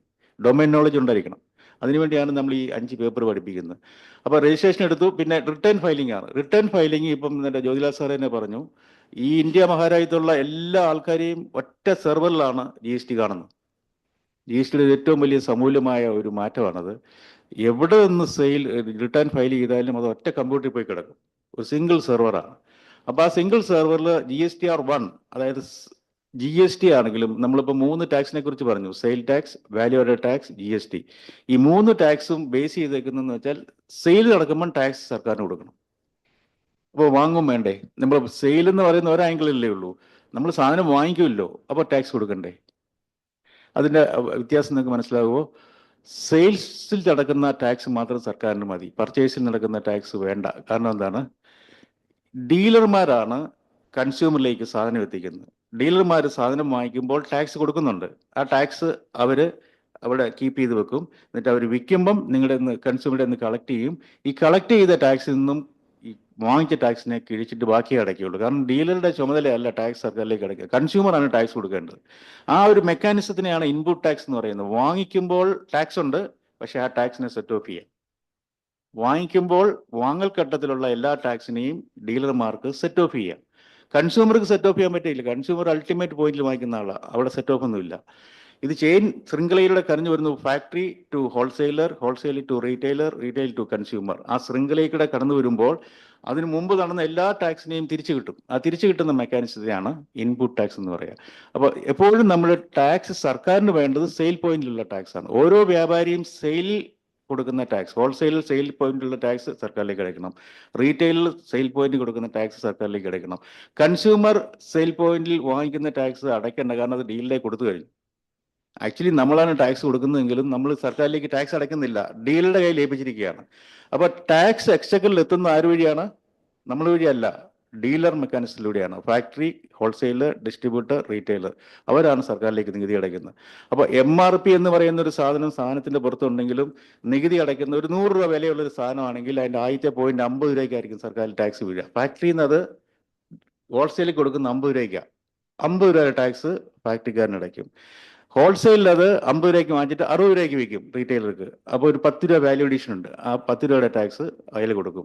റീറ്റെയിൽ അതിൽ 100 രൂപയ്ക്ക് കൊടുക്കാം, ഡീലർ പ്രൈസിന് കൊടുക്കാം, ഏത് വിലയ്ക്കും കൊടുക്കാം. ഡിസ്കൗണ്ട് ഇപ്പം നിങ്ങൾ ചില റീറ്റെയിൽ ഷോപ്പിൽ എഴുതി വെച്ചിട്ടില്ല 20% ഡിസ്കൗണ്ട്, 40% ഡിസ്കൗണ്ട്. എന്നുവെച്ചാൽ ആ ഡിസ്കൗണ്ട് എല്ലാം കഴിഞ്ഞിട്ട് ആ വിലയ്ക്ക് അൾട്ടിമേറ്റ്ലി കൺസ്യൂമർ കൊടുക്കുന്ന ആ വിലയ്ക്ക് അയാലും കൊടുക്കും. അപ്പോൾ ചുരുക്കത്തിൽ പറഞ്ഞാൽ MRPയിൽ ടാക്സ് സർക്കാരിന് കിട്ടുന്നില്ല. പാവം പിടിച്ച കൺസ്യൂമർ MRP കൊടുക്കുന്നുണ്ട്, പക്ഷേ നികുതി സർക്കാരിലേക്ക് ചെല്ലുന്നത് 50 രൂപയ്ക്ക് പോയി ഫാക്ടറിക്കാരൻ അടച്ചു, 60 രൂപയുടെ ആ 10 രൂപ ഡിഫറൻസിൽ ഹോൾസെയിലിൽ അടച്ചു, റീറ്റെയിൽ ഒരു 75 രൂപയ്ക്ക് വിൽക്കുമായിരിക്കും. ബാക്കി 25 രൂപ എന്ന് പറയുന്ന ഒരു മാർജിനാണ്. അത് കമ്മോഡിറ്റിയുടെ പുറത്ത് 100 രൂപ എഴുതിയിട്ടുണ്ട്, പക്ഷേ 100 രൂപയ്ക്ക് ഒരിക്കലും സർക്കാരിന് ടാക്സ് കിട്ടൂല. MRP എന്തിനാന്ന് ചോദിച്ചു കഴിഞ്ഞാൽ MRPക്ക് അകത്ത് നിൽക്കണം ടാക്സ് ഉൾപ്പെടെ വില, അത്രേ ഉള്ളൂ. MRPയുടെ പുറത്ത് ടാക്സ് ഇടാൻ പറ്റൂല. MRPക്ക് അകത്ത് നീക്കണം എല്ലാ ടാക്സും, അതാണ് അതിൻ്റെ ഉദ്ദേശം. അപ്പോൾ GST ഒരു വലിയ ഒരു സമൂലമായ മാറ്റം നമ്മുടെ രാജ്യത്തുണ്ടായി എന്ന് ചീഫ് സെക്രട്ടറി സംസാരിച്ചു. എന്താ കാരണം എന്ന് വെച്ച് കഴിഞ്ഞാൽ എല്ലാ സംസ്ഥാനത്തിൻ്റെയും ഒരേ ടാക്സ് ബേസ് ആണ്. ഇപ്പം ഞാനൊരു സോപ്പ് ഉണ്ടാക്കാനായിട്ട് തീരുമാനിച്ചു, ലക്സ് സോപ്പ് പോലെ, അതിനേക്കാൾ വലിയ നല്ലൊരു സോപ്പാണ്. എൻ്റെ സോപ്പിന് 50 രൂപ വിലയുള്ളൂ, പക്ഷെ 100 രൂപ വില മതിക്കുന്ന സോപ്പിനേക്കാൾ ക്വാളിറ്റി വൈസ് നല്ലതാണ്. ഞാനിവിടെ അത് ഉണ്ടാക്കി അത് വിൽക്കുകയാണ്, എനിക്ക് ഓൾ ഇന്ത്യ ലെവലിൽ വിൽക്കണം. അപ്പോൾ GST വരുന്നതിന് മുമ്പായിരുന്നെങ്കിലുള്ള അവസ്ഥ നിങ്ങൾക്കറിയാവോ? ഞാൻ എല്ലാ സംസ്ഥാനത്തെയും, യൂണിയൻ ടെറിട്ടറി ഉൾപ്പെടെ 35 സംസ്ഥാനത്തെയും സെയിൽ ടാക്സിന്റെ നിയമപുസ്തകം എടുത്ത് പഠിക്കണം. എന്താണെന്നറിയാവോ? തമിഴ്നാട്ടിൽ എത്രയാണ് സോപ്പിൻ റേറ്റ്, ആന്ധ്രയിൽ എത്രയാണ് റേറ്റ്, കർണാടകയിൽ എത്രയാണ്, ഡൽഹിയിൽ എത്രയാണെന്ന് റേറ്റ് നോക്കിയിട്ട് എനിക്ക് MRP ഫിക്സ് ചെയ്യാൻ പറ്റുള്ളൂ. ഇപ്പം അതില്ല. സോപ്പ് എനിക്ക് ഉണ്ടാക്കാൻ പറ്റിയെങ്കിൽ ഇന്ത്യ മഹാരാജ്യം മുഴുവൻ ഒറ്റ റേറ്റാണ്. സോ അതാണ് അതിൻ്റെ ബ്യൂട്ടി എന്ന് പറയുന്നത്. അപ്പം ഒരേ യൂണിഫോം സ്ട്രക്ചറിൽ സംഭവം ഓടുകയാണ്. ഇൻഡിവിജ്വൽ ആയിട്ടുള്ള സ്റ്റേറ്റിൻ്റെ ആ ഒരു ബാരിയർ നീങ്ങി കിട്ടി. ഇനി നിങ്ങൾക്ക് ബിസിനസ് ആംഗിൾ ചിന്തിക്കുകയാണെങ്കിൽ വലിയൊരു ഓപ്പർച്യൂണിറ്റിയാണ് GST യിൽ. നിങ്ങളിപ്പോൾ ഈ കടകമ്പോളങ്ങളൊന്നും വേണ്ട ഇപ്പോൾ ബിസിനസ് ചെയ്യാനായിട്ട്. നിങ്ങൾക്ക് വീട്ടിൽ ഇരുന്ന് ടാക്സും പ്രാക്ടീസ് ചെയ്യാം, ബിസിനസ്സും ചെയ്യാം. സോഴ്സിൽ നിന്ന് പ്രൊക്യൂർ ചെയ്യണം പ്രൊവൈഡായിട്ട്. ഇപ്പം തിരുവനന്തപുരത്ത് ഒരാളാണെങ്കിൽ ചാലക്കമ്പളത്തിൽ പോയി വാങ്ങിക്കരുത്. എവിടെയാണോ സാധനം ഉണ്ടാക്കുന്നത് അവിടുന്ന് പ്രൊക്യൂർ ചെയ്യാനായിട്ടുള്ള വഴി തുറന്നു കിട്ടിയിരിക്കുകയാണ് GST. അതിൻ്റെ ഉദ്ദേശം എന്താണ്? ഞാൻ നേരത്തെ പറഞ്ഞല്ലോ, 100 രൂപയുടെ സാധനം സോഴ്സിൽ പോയി വാങ്ങിച്ചാൽ 50 രൂപയ്ക്ക് കിട്ടും. ബാക്കി 50 രൂപ നിങ്ങളുടെ ലാഭമുണ്ട്. ആ രീതിയിൽ ചിന്തിച്ച് ബിസിനസ് ഓപ്പർച്യൂണിറ്റികളെ എക്സ്പ്ലോർ ചെയ്യാനായിട്ട് നിങ്ങൾ സാധിക്കണം. അല്ലെങ്കിൽ നിങ്ങളുടെ ക്ലയൻറ്റിന് നിങ്ങൾ അഡ്വൈസ് ചെയ്യണം. നിങ്ങളുടെ അടുത്ത് വരുന്ന ക്ലയൻറ്റ് എന്ന് പറഞ്ഞാൽ എപ്പോഴും വളരെ നോളജ് കുറവാണ്. അതിൽ മൊത്ത വിതരണക്കാരൻ്റെ പോയി സാധനം മാറ്റിയിട്ട് ചില്ലറയ്ക്ക് വിൽക്കുന്നവരാണ് നമ്മുടെ നാട്ടിലെ ഒരു 90% കച്ചവടക്കാരും. അവരോട് നിങ്ങൾ പറയാം, നിങ്ങൾക്ക് നല്ലൊരു ഓപ്പർച്യൂണിറ്റി ഉണ്ട്, GST വന്നിട്ടുണ്ട്, നിങ്ങൾ വാങ്ങിക്കുന്ന സാധനം എവിടെയാണോ ഉണ്ടാക്കുന്നത് അവിടുന്ന് നമുക്ക് വാങ്ങിക്കാം. അപ്പോൾ എത്രയോ ലാഭം ആ കച്ചവടക്കാരന് കിട്ടുന്നു. ഇന്ന് ചെറുകിട വ്യാപാരികൾ മുഴുവൻ ക്ലോസ് ഡൗൺ ചെയ്തു പോകുന്നു. നിങ്ങൾ അഡ്വൈസ് ചെയ്യാതെ ഡോൺ ക്ലോസ്. ഇപ്പോൾ ലുലു മാൾ പോലെയുള്ള വലിയ മാൾ കൺസെപ്റ്റിലേക്ക് ആൾക്കാർ പോവുകയാണ്. എല്ലാ കടകളും അടച്ചു പോവുകയാണ്. കാരണം അവർക്ക് നിൽക്കാൻ പറ്റുന്നില്ല. കാരണം എന്താണ്? അവർ ഈ മറിച്ച് വിൽപ്പനക്കാരാണ്. അവർ മാക്സിമം പോയി വാങ്ങിക്കുന്നത് ഹോൾസെയിലിൻ്റെ കയ്യിൽ നിന്നായിരിക്കും. ഫാക്ടറി പോവുകയില്ല. ഫാക്ടറി പോയാൽ 50% മിനിമം കുറഞ്ഞു കിട്ടും. ആ മേഖലയെ അതുപോലെ എനേബിൾ ചെയ്ത് കഴിഞ്ഞാൽ നമുക്ക് പുതിയൊരു ജനറേഷനെ ബിസിനസ്സിലേക്ക് വളർത്താൻ പറ്റും.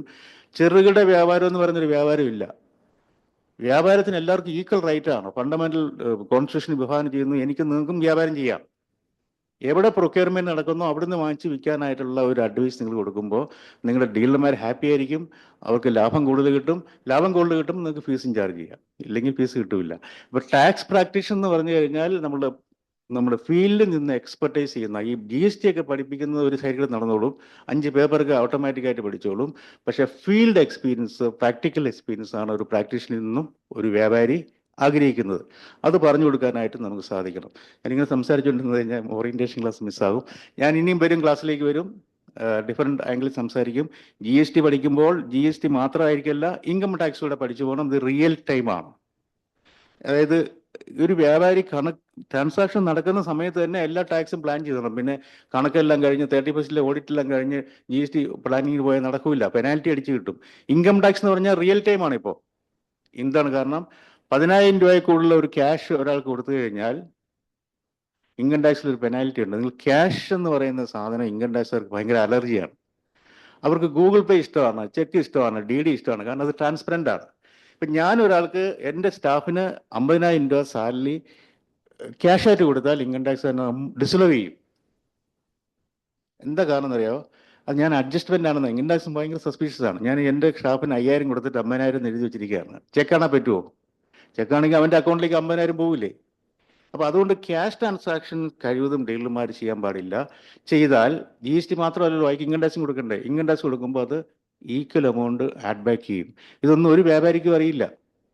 അവരിന്ന് അന്നത്തെ ദിനചര്യകളിലെല്ലാം ക്യാഷായിട്ട് കൊടുത്തുകൊണ്ടിരിക്കും. 10,000 രൂപയ്ക്ക് കൂടുതൽ ക്യാഷ് പേയ്മെൻറ്റ് പാടില്ല. 30,000 മുകളിൽ ഏതെങ്കിലും കോൺട്രാക്ട് പേയ്മെൻറ്റ് നടന്നാൽ അതിന് TDS പിടിക്കണം. ഇങ്ങനെയൊക്കെയുള്ള ഒത്തിരി പ്രൊവിഷൻസ് ഉണ്ട്. അത് ഇൻകം ടാക്സ് പ്രാക്ടീഷൻ ആകാൻ വേണ്ടിയല്ല. നിങ്ങളുടെ വ്യാപാരി നിങ്ങളോട് ഇങ്ങനെയുള്ള സംശയങ്ങളൊക്കെ ചോദിക്കും. ഇല്ലെങ്കിൽ ചോദിച്ചില്ലെങ്കിൽ നിങ്ങൾ അങ്ങോട്ട് ഇൻപുട്സ് ആയിട്ട് പറഞ്ഞു കൊടുക്കാനായിട്ടുള്ള ഒരു കപ്പാസിറ്റി ബിൽഡ് ചെയ്യണം. അപ്പം GST രജിസ്ട്രേഷൻ എടുത്തു കൊടുക്കുക, GST റിട്ടേൺ ഫയൽ ചെയ്യുക. GSTR 1 എന്ന് പറയുന്ന എല്ലാ സെയിൽസും എല്ലാ വ്യാപാരിയും ഇന്ത്യ ആകമാനം അപ്ലോഡ് ചെയ്യുമ്പോൾ സിസ്റ്റം എടുത്ത് അത് GSTR 2B 2C എന്നുള്ള അതായത് ഓരോരുത്തരുടെയും പർച്ചേസ് ആയിട്ട് എല്ലാ സിസ്റ്റത്തിലേക്കും പോകും. അങ്ങനെ ഒരു സിസ്റ്റം ബേസ്ഡ് ആണ് GST റിട്ടേൺ ഫയലിംഗ്. അപ്പോൾ നമ്മളൊരു വ്യാപാരിയുടെ റിട്ടേൺ ഫയൽ ചെയ്യുമ്പോൾ ആ വ്യാപാരി വാങ്ങിച്ച സാധനത്തിൻ്റെ പർച്ചേസ് ഫയൽ നമ്മുടെ കയ്യിലുണ്ട്. നിങ്ങളെ കൊണ്ട് തരും. ഇതൊരു 10 പർച്ചേസ് ഉണ്ട്. നിങ്ങളൊരു പ്രാക്ടീഷണർ എന്ന നിലയിൽ വ്യാപാരി തന്ന 10 പർച്ചേസിനെ മാത്രം നിങ്ങൾ വിശ്വസിക്കാൻ പാടില്ല. കാരണം വ്യാപാരികൾ ചില കുതന്ത്രമുള്ള ആൾക്കാരുണ്ട്. അവർ ചിലപ്പോൾ 100 പർച്ചേസ് ചെയ്തിട്ടായിരിക്കും 10 ബില്ലുമായിട്ട് വന്നേക്കും. അപ്പോൾ അങ്ങനെ 100 പർച്ചേസ് ആണോ 50 പർച്ചേസ് ആണോ 10 പർച്ചേസ് ആണോ നിങ്ങൾ എങ്ങനെ ചെക്ക് ചെയ്യും? വ്യാപാരിയെ വിശ്വസിച്ചല്ലേ പറ്റൂ. അയാളുടെ പർച്ചേസ് 10 ആണെന്ന് അയാൾ പറയുന്നു. അപ്പോൾ നിങ്ങൾ കണ്ണു വിളിച്ച് 10 ചെയ്ത് കഴിഞ്ഞാൽ നിങ്ങളുടെ പണി പ്രാക്ടീഷണർ അല്ല നിങ്ങൾ. അപ്പോൾ നിങ്ങൾക്ക് എന്തോ ചെയ്യണം. അതെന്താണെന്ന് അറിയാമോ? നിങ്ങൾ സിസ്റ്റം ഓൺ ചെയ്യണം. GSTR അയാളുടെ റിട്ടേൺ മോഡ്യൂളിൽ കയറണം. അതിൻ്റെ അകത്ത് അതിൽ വാങ്ങിച്ച സാധനം മുഴുവൻ കിട്ടും. സിസ്റ്റം എടുത്തു തരും. അതിൽ കർണാടകയിൽ നിന്ന് ഇത്ര വാങ്ങിച്ചിട്ടുണ്ട്, തമിഴ്നാട്ടിൽ നിന്ന് ഇത്ര വാങ്ങിച്ചിട്ടുണ്ട്. അതാണ് എല്ലാവരും GSTR1 റിപ്പോർട്ട് ചെയ്തല്ലോ, സെയിൽ റിപ്പോർട്ട് ചെയ്തു. ആ സെയിൽ മറ്റുള്ളവരുടെ പർച്ചേസാണ്. ആ പർച്ചേസ് സിസ്റ്റത്തിൻ്റെ അടുത്ത് കിടപ്പുണ്ട്. അപ്പം നിങ്ങളുടെ ഈ വ്യാപാരിയുടെ പർച്ചേസ് എത്രയാണെന്ന് അയാളുടെ ഫയലൊക്കെ മാറ്റി വെച്ചു, അത് എത്രയാണെന്ന് കൃത്യമായിട്ടും 2A 2B എന്നുള്ള സ്റ്റേറ്റ്മെൻറ്റ് വന്ന് കിടപ്പുണ്ട്. അപ്പോൾ അത് നമ്മൾ ചെയ്യാതെ കണക്കാക്കാതെ റിട്ടേൺ ഫയൽ ചെയ്ത് കഴിഞ്ഞാൽ പെനാൽറ്റി വരും. ഇനി അതിനകത്തും ഫ്രോഡ് വരാം. ഈ പാവം പിടിച്ച വ്യാപാരി അറിയാതെ ആയിരിക്കും ചിലപ്പോൾ പർച്ചേസ് ചെയ്തിരിക്കുന്നത്. GST നമ്പർ എല്ലാവരും ഡിസ്പ്ലേ ചെയ്തിരിക്കണം അല്ലേ? എല്ലാ കടക്കാരും ഡിസ്പ്ലേ ചെയ്തിരിക്കണം. ഒരു കടയിലെ GST നമ്പർ വെച്ച് ഞാൻ വാങ്ങിച്ചുകൊണ്ട് വന്ന അയാളെങ്ങനെ അറിയും? അപ്പോൾ ഫ്രോഡിലൻ പർച്ചേസ് നടക്കാം. അപ്പം 2Bയിൽ കാണുന്ന പർച്ചേസിനെ ഡിസ്പ്യൂട്ട് ചെയ്യാനും പ്രാക്ടീഷണർക്ക് അല്ലെങ്കിൽ ഡീലർമാർക്ക് പറ്റണം. ഇത് എൻ്റെ പർച്ചേസ് അല്ല എന്ന് ഡിനൈ ചെയ്യുമ്പോൾ അതൊരു നല്ല രീതിയിൽ അത് സിസ്റ്റം അനലൈസ് ചെയ്ത് അത് ഇന്റലിജൻസ് മാർക്ക് ചെയ്ത് അവരെ പോയി പിടിച്ചോളൂ. അപ്പോൾ അങ്ങനെയുള്ള ഒത്തിരി കാര്യങ്ങൾ സിസ്റ്റം ബേസ്ഡ് ആയിട്ടുള്ള പ്രാക്ടീസാണ് GST. അപ്പോൾ നമുക്ക് അങ്ങനെ നല്ല രീതിയിൽ പഠിക്കാം. പഠിക്കുന്നതോടൊപ്പം തന്നെ നിങ്ങൾ പ്രാക്ടീഷണർ ആണോ ഞാൻ പറഞ്ഞല്ലോ, രജിസ്ട്രേഷൻ എടുത്തു കൊടുക്കാൻ അധികം പറയണ്ട. നിങ്ങൾ ഈ ഒരു വർഷം പഠിക്കുന്നതിൻ്റെ ഇടയിൽ തന്നെ നിങ്ങൾ പ്രാക്ടീസ് ബോർഡ് വെച്ചോളൂ. നിങ്ങളടുത്ത് വരുന്നവരൊക്കെ രജിസ്ട്രേഷൻ എടുക്കാൻ അപ്പം തന്നെ. അപ്പം എന്തെങ്കിലും സംശയം ഉണ്ടെങ്കിൽ നമുക്കിവിടെ ചോദിക്കാം. പഠിക്കുന്നതോടൊപ്പം തന്നെ റിട്ടേൺ ഫയൽ ചെയ്യാനും പഠിക്കണം. അല്ലെങ്കിൽ ഇത് പഠിച്ചിട്ട് കാര്യമില്ല. നമ്മൾ സാധാരണ ഒരു ട്രഡീഷണൽ മോഡൽ കോഴ്സ് പഠിച്ചിട്ട് ഒരു കാര്യമില്ല. നമ്മൾ അതിനുവേണ്ടി വന്നവരല്ല. നമ്മൾ സ്വന്തം ആവശ്യത്തിനോ മറ്റുള്ളവരുടെ ആവശ്യത്തിനോ വേണ്ടിയോ പ്രാക്ടീഷണർ ആകാൻ വേണ്ടി വന്നതാണെങ്കിൽ നമ്മൾ ആ രീതിയിൽ പഠിക്കണം. പ്രാക്ടീസ് ഇപ്പം പഠിക്കുക എന്ന് പറഞ്ഞു കഴിഞ്ഞാൽ ഏൺ ബൈ ലേൺ, അല്ലെങ്കിൽ പഠിക്കുന്നതോടൊപ്പം തന്നെ ഏണിങ് ചെയ്യാൻ പറ്റും. നിങ്ങളിവിടെ കോഴ്സ് പഠിച്ച് ഫീസ് അടച്ച ഫീസ് പഠിച്ചിറങ്ങുമ്പോൾ അതിൻ്റെ ഇരട്ടിയെങ്കിലും ഉണ്ടാക്കിയാൽ മാത്രമേ ഈ കോഴ്സിൻ്റെ ബെനിഫിറ്റ് ഞാൻ കൊണ്ടെന്ന് പറയാൻ പറ്റും. വെറുതെ ഫീസ് അടച്ച് പഠിക്കാൻ വേണ്ടി വന്നവരാണെങ്കിൽ അത് ഒരു താല്പര്യമില്ല. പ്രാക്ടിക്കൽ ആയിട്ടുള്ള ഒരു കോഴ്സാണ്, യുണീക്ക് ആയിട്ടുള്ള കോഴ്സാണ്. ഇവിടെ പഠിപ്പിക്കുന്ന ആൾക്കാർ ഗിഫ്റ്റിൻ്റെ ഫാക്കൽറ്റി മാത്രമല്ല, GST ഡിപ്പാർട്ട്മെൻറ്റിലെ ഉദ്യോഗസ്ഥന്മാരെയും നിങ്ങളെ മിങ്കിൾ ചെയ്യും. അപ്പോൾ ഇവിടുന്ന് പഠിച്ചു കഴിയുന്ന ഒരാൾ ഡിപ്പാർട്ട്മെൻറ്റായിട്ട് പോകുമ്പോൾ ഒരു മൂല്യമുണ്ട് അവിടെ. ഗിഫ്റ്റിൽ നിന്ന് എടുക്കുന്ന GST പോസ്റ്റ് ഗ്രാജുവേറ്റ് ഡിപ്ലോമ എന്ന് പറയുമ്പോൾ ഗിഫ്റ്റ് ആണ് GST ഡിപ്പാർട്ട്മെൻറ്റിനും ട്രെയിനിങ് കൊടുക്കുന്നത്. ഇവിടുത്തെ അഡീഷണൽ ചീഫ് സെക്രട്ടറി കണ്ടല്ലോ, ഈ സ്ഥാപനത്തിൻ്റെ ചെയർമാൻ എന്ന് പറയുന്നത് ഫിനാൻസ് മിനിസ്റ്ററാണ്, ഇപ്പോഴത്തെ മുഖ്യമന്ത്രിയാണ്. അപ്പോൾ ആ രീതിയിൽ ഗവൺമെൻറ്റുമായിട്ട് നല്ല റാപ്പോ ഉള്ള ഒരു സ്ഥാപനം ആയതുകൊണ്ട് തന്നെ ഇവിടുന്ന് നിങ്ങൾക്ക് എല്ലാ രീതിയിലുള്ള സപ്പോർട്ട് കിട്ടും. മാത്രമല്ല ഈ പ്രാക്ടീസ് ഈ കേരള സംസ്ഥാനത്ത് പ്രാക്ടീസ് ചെയ്യുന്ന എല്ലാവരും ഇവിടുന്ന് പഠിച്ചിറങ്ങിയവരാണ്. GST കൺസൾട്ടൻ്റ് എന്ന് പറയുന്ന ഒരു 5000 പേരുണ്ട്. അവർ മൊത്തം ഇവിടുന്ന് പഠിച്ചിറങ്ങിയവരാണ്. ചാർട്ടേഡ് അക്കൗണ്ട് ഒഴികെ ബാക്കി എല്ലാ പ്രാക്ടീഷണേഴ്സിൻ്റെയും കോഴ്സ് ഇവിടെ നിന്നാണ് കൊടുത്തേക്കുന്നത്. അപ്പോൾ നിങ്ങൾക്കൊരു പ്രാക്ടിക്കൽ ട്രെയിനിങ് നിങ്ങളുടെ സ്ഥലത്ത് ഏതെങ്കിലും ഒരു GST പ്രാക്ടീഷണർ ഉണ്ടെങ്കിൽ ഞാൻ ഗിഫ്റ്റിലെ കോഴ്സ് പഠിക്കുകയാണ്, എനിക്കൊരു ഇന്റേൺഷിപ്പ് ആണെന്ന് പറഞ്ഞാൽ അവർ തരും. അവിടെ പ്രാക്ടീസ് ചെയ്യാനായിട്ടും സാധിക്കും. അപ്പോൾ പഠിക്കുന്നതോടൊപ്പം പ്രാക്ടീസ് ചെയ്ത് പോകണമെന്നും നല്ല രീതിയിൽ എല്ലാ കാര്യങ്ങളും വരുമെന്നുള്ള പ്രതീക്ഷയോടുകൂടി ഞാൻ എൻ്റെ വാക്കുകൾ ചുരുക്കുന്നു. നമുക്ക് ഇനിയും കാണാം. Thank you. Bye. Thank you sir. Sir ഒരു സക്സസ്ഫുൾ ബിസിനസ്മാൻ കൂടിയാണ്. സോ സാറിന്റെ റിയൽ ടൈം എക്സ്പീരിയൻസും കൂടെ വെച്ച് സാറിന്റെ അടുത്ത് നിങ്ങൾക്ക് കൂടുതൽ പ്രതീക്ഷിക്കാം. So thank you, sir, for motivating words and your continued support to the gift community. And with that, let me now move on to my official duty, that is proposing the vote of thanks. Respected Sri K.R. Jyotilal, IAS, Additional Chief Secretary, Finance Department, our Director, Professor K.J. Joseph, distinguished faculty members, other distinguished guests, and dear students. It's my present privilege to propose the vote of thanks on this memorable occasion of the inauguration of PGT GST 2026-27 batch. At the outset, I express our heartfelt gratitude to Sri K.R. Jyotilal sir for accepting our invitation graciously and inaugurating the PGT GST batch. Sir, your inspiring inaugural address, enriched with the vast experience in the public administration and finance, has motivated our students to pursue excellence and contribute meaningfully to the nation's taxation and financial governance. We are deeply honored to have you, sir. Thank you, sir. I extend our sincere thanks to Professor K.J. Joseph, Director of GIFT, for delivering the welcome address. His visionary leadership, constant encouragement, and unwavering support is strengthening the PGT GST program. His commitment continues to inspire us in our pursuit of academic excellence. Thank you, sir. Our heartfelt gratitude to Dr. Thomas Joseph Tomukuri, former Associate Professor GIFT, for his thoughtful felicitation address. Sir, your words of encouragement and wisdom have added immense value to today's program. Thank you, sir. I express our sincere gratitude to Dr. Akhil MP, Assistant Professor Gift, who will be presenting the program syllabus, which will provide our new batch with a comprehensive overview of the curriculum and academic expectations. Already, Jenny ma'am has done her orientation. Thank you, Jenny ma'am, for giving such a comprehensive out structure for this our students. And our special thanks are due to Srimati L. Anita Kumari, former associate professor. She also will be dealing with the orientation session after the break. Your valuable guidance will surely help our students to gain a clear understanding of the program. I extend our sincere thanks to all the members of PGD GST committee for the dedicated efforts. I would like to place on record our sincere thanks to all our faculty members, especially Dr. UP Anil sir and the staff and members of GIFT family for the dedicated efforts and meticulous planning towards the successful conduct of the PGD GST program. I also thank the PhD scholars of GIFT for their support. And to our newly admitted students, I warmly welcome you to GIFT family. We wish you a rewarding and enriching learning experience in the PGD GST program and very success in your academic and professional endeavors. Appreciation and thanks to all. Finally, my heartfelt thanks to all our distinguished guests, participants, and well-wishers who have joined us today, both in person and online. Your gracious presence has added immense value and significance to this occasion. With these words, I conclude by expressing our sincere gratitude to everyone who contributed directly or indirectly to the successful conduct of this inaugural ceremony. With this, we formally conclude the inaugural ceremony of the 9th batch of PGD GST 2026-27. Now we shall break for a few minutes for the tea, and after that we shall join for the syllabus presentation and the orientation session. So online participants, have a break, have a tea, and come back after 10 minutes.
Is the meeting started?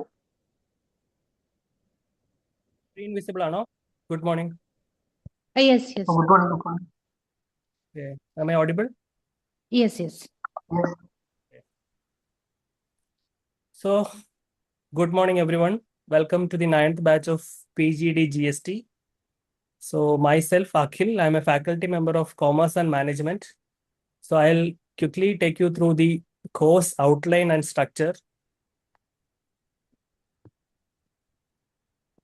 So, I'll be talking about the course structure, then the faculty members involved in the course, and the IT platform for practical training. I'll take just 3 to 5 minutes only. So regarding the course structure, we have 5 papers. First 2 papers are CGST Act. So to reduce the complexity, we have bifurcated into 2 separate papers, GST Law and Practice 1 and GST Law and Practice 2. Then the third paper dealing with IGST, the provisions and rules regarding the interstate transactions. And the fourth paper will give you an overview of the basics of economics. You must be knowing what is a budget, what are the provisions of budgetary allocation, how much a state government is getting the tax share from the union. So that kind of basic things will be covered in paper 4. The paper 4 is having actually 2 divisions. First part will be dealing with economics of taxation. That is what the basics of economics will be taught. And the second part will be dealing with general laws of taxation. That is, you will be learning, Contract Act, Sale of Good Act. So general laws will be taught in part B of paper 4. And the last paper is paper 5, that is accounting and management for GST. You will be, most of the participants are from a non-commerce background. So you will get a flavor of what is accounting, how a business concern has to maintain books of accounts, and what are the basic management principles you have to follow if you are an entrepreneur. Like most of the people will start a venture in future. So how to manage a business or how to administer a business. So that kind of basic principles will be covered in paper 5. So you have 5 papers.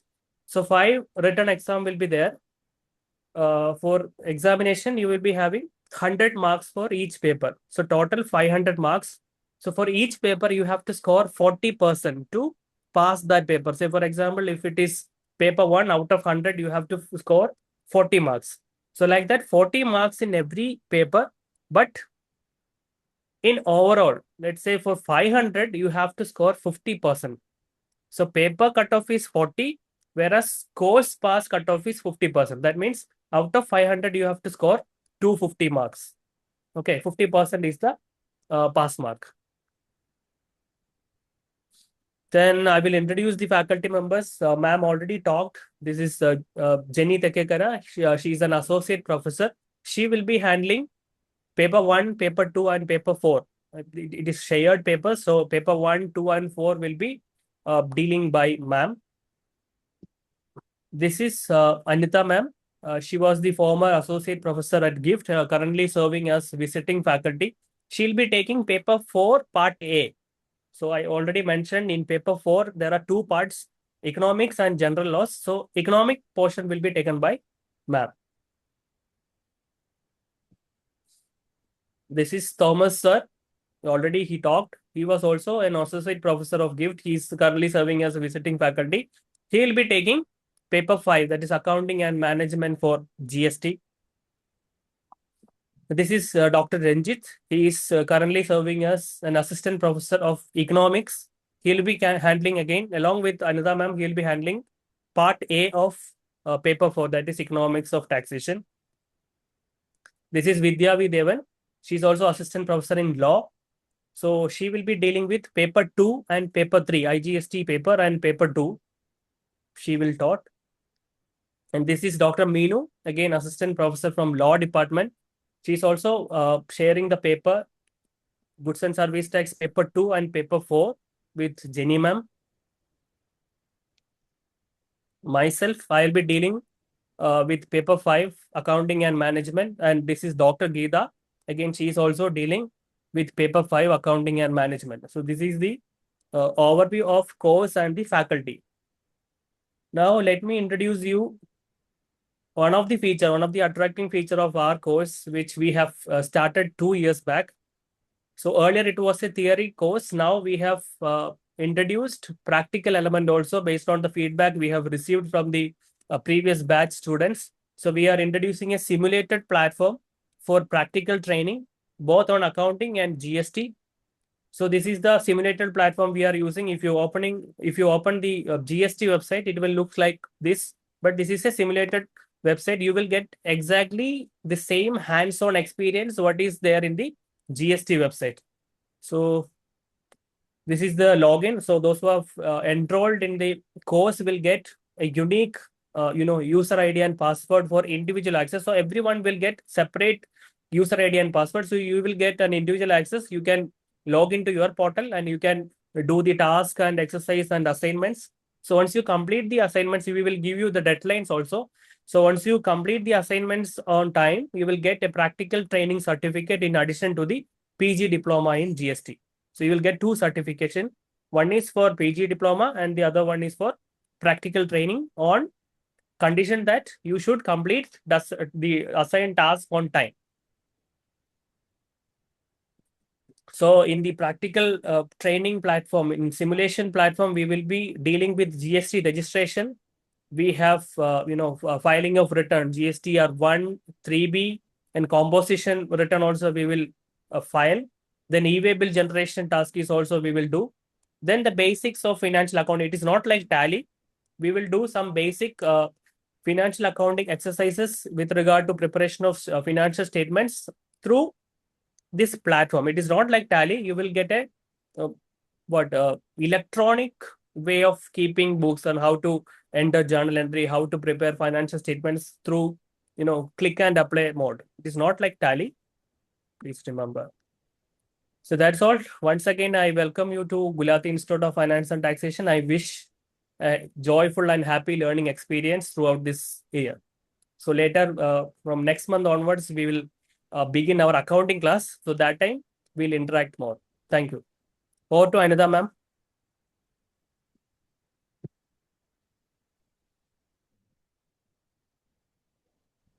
Thank you. Thank you, Dr. Akhil, for giving us a clear and structured overview of what the students can expect in the coming months.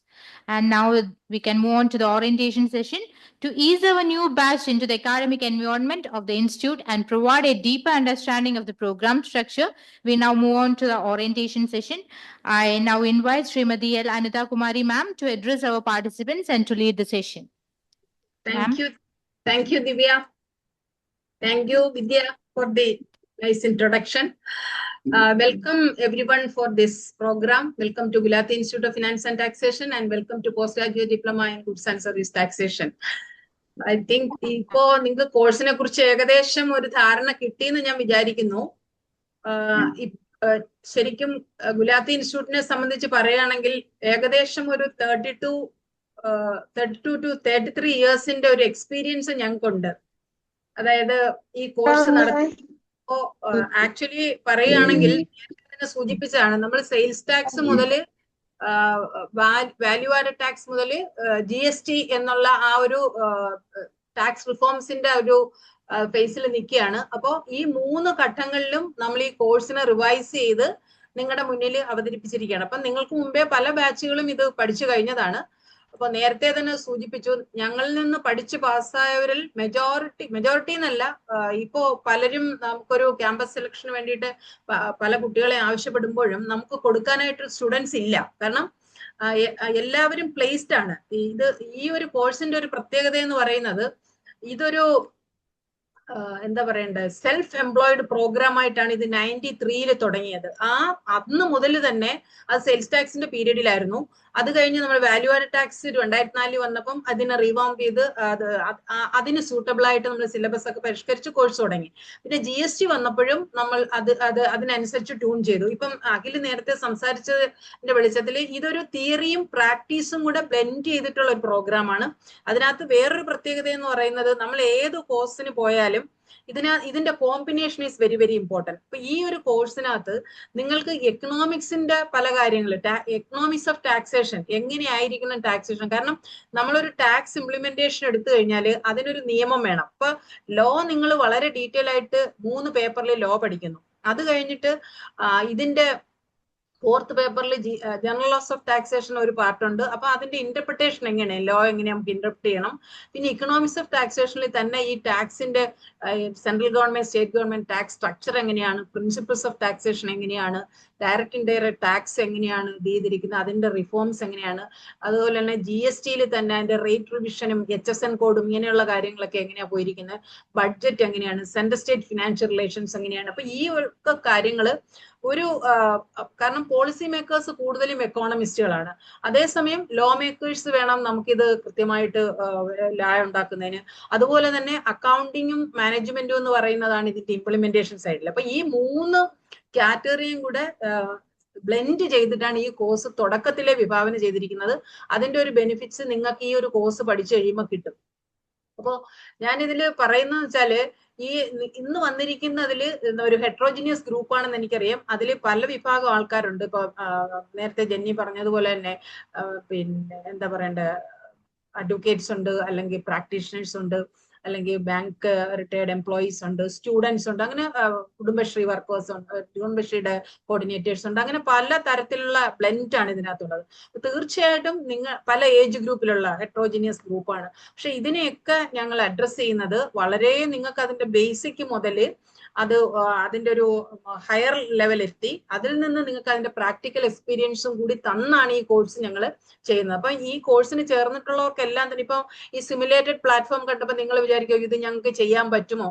തീർച്ചയായിട്ടും നിങ്ങൾക്ക് ചെയ്യാൻ പറ്റും. അത്രയ്ക്ക് step by step ആയിട്ടാണ് നമ്മൾ ഈ ഒരു കോഴ്സിനെ നിങ്ങളുടെ മുന്നിലേക്ക് അവതരിപ്പിക്കുന്നത്. ഓരോരുത്തർക്കും ഒരു ഡിഗ്രി കഴിഞ്ഞ ആർക്കും ഇത് പതുക്കെ മനസ്സിലാക്കി പഠിച്ച് നിങ്ങൾക്ക് അതിന്റെ ഈ കോഴ്സും പാസ്സാവാൻ പറ്റും. സിമുലേറ്റഡ് പ്ലാറ്റ്ഫോമിൽ നിങ്ങൾക്ക് എങ്ങനെ രജിസ്ട്രേഷൻ ചെയ്യണം, എങ്ങനെയാണ് ഇൻപുട്ട് ടാക്സ് ക്രെഡിറ്റ് അവൈൽ ചെയ്ത് കൊടുക്കേണ്ടത്, എങ്ങനെയാണ് റിട്ടേൺ ഫയൽ ചെയ്യേണ്ടത്, എങ്ങനെയാണ് റീഫണ്ട് വാങ്ങി കൊടുക്കേണ്ടത്, അപ്പൊ ഇങ്ങനെയുള്ള എല്ലാ കാര്യങ്ങളും സ്റ്റെപ്പ് ബൈ സ്റ്റെപ്പ് ആയിട്ട് ഈ ഒരു വിത്തിൻ 1 ഇയറിൽ നിങ്ങളെ പഠിപ്പിക്കുന്നതായിരിക്കും.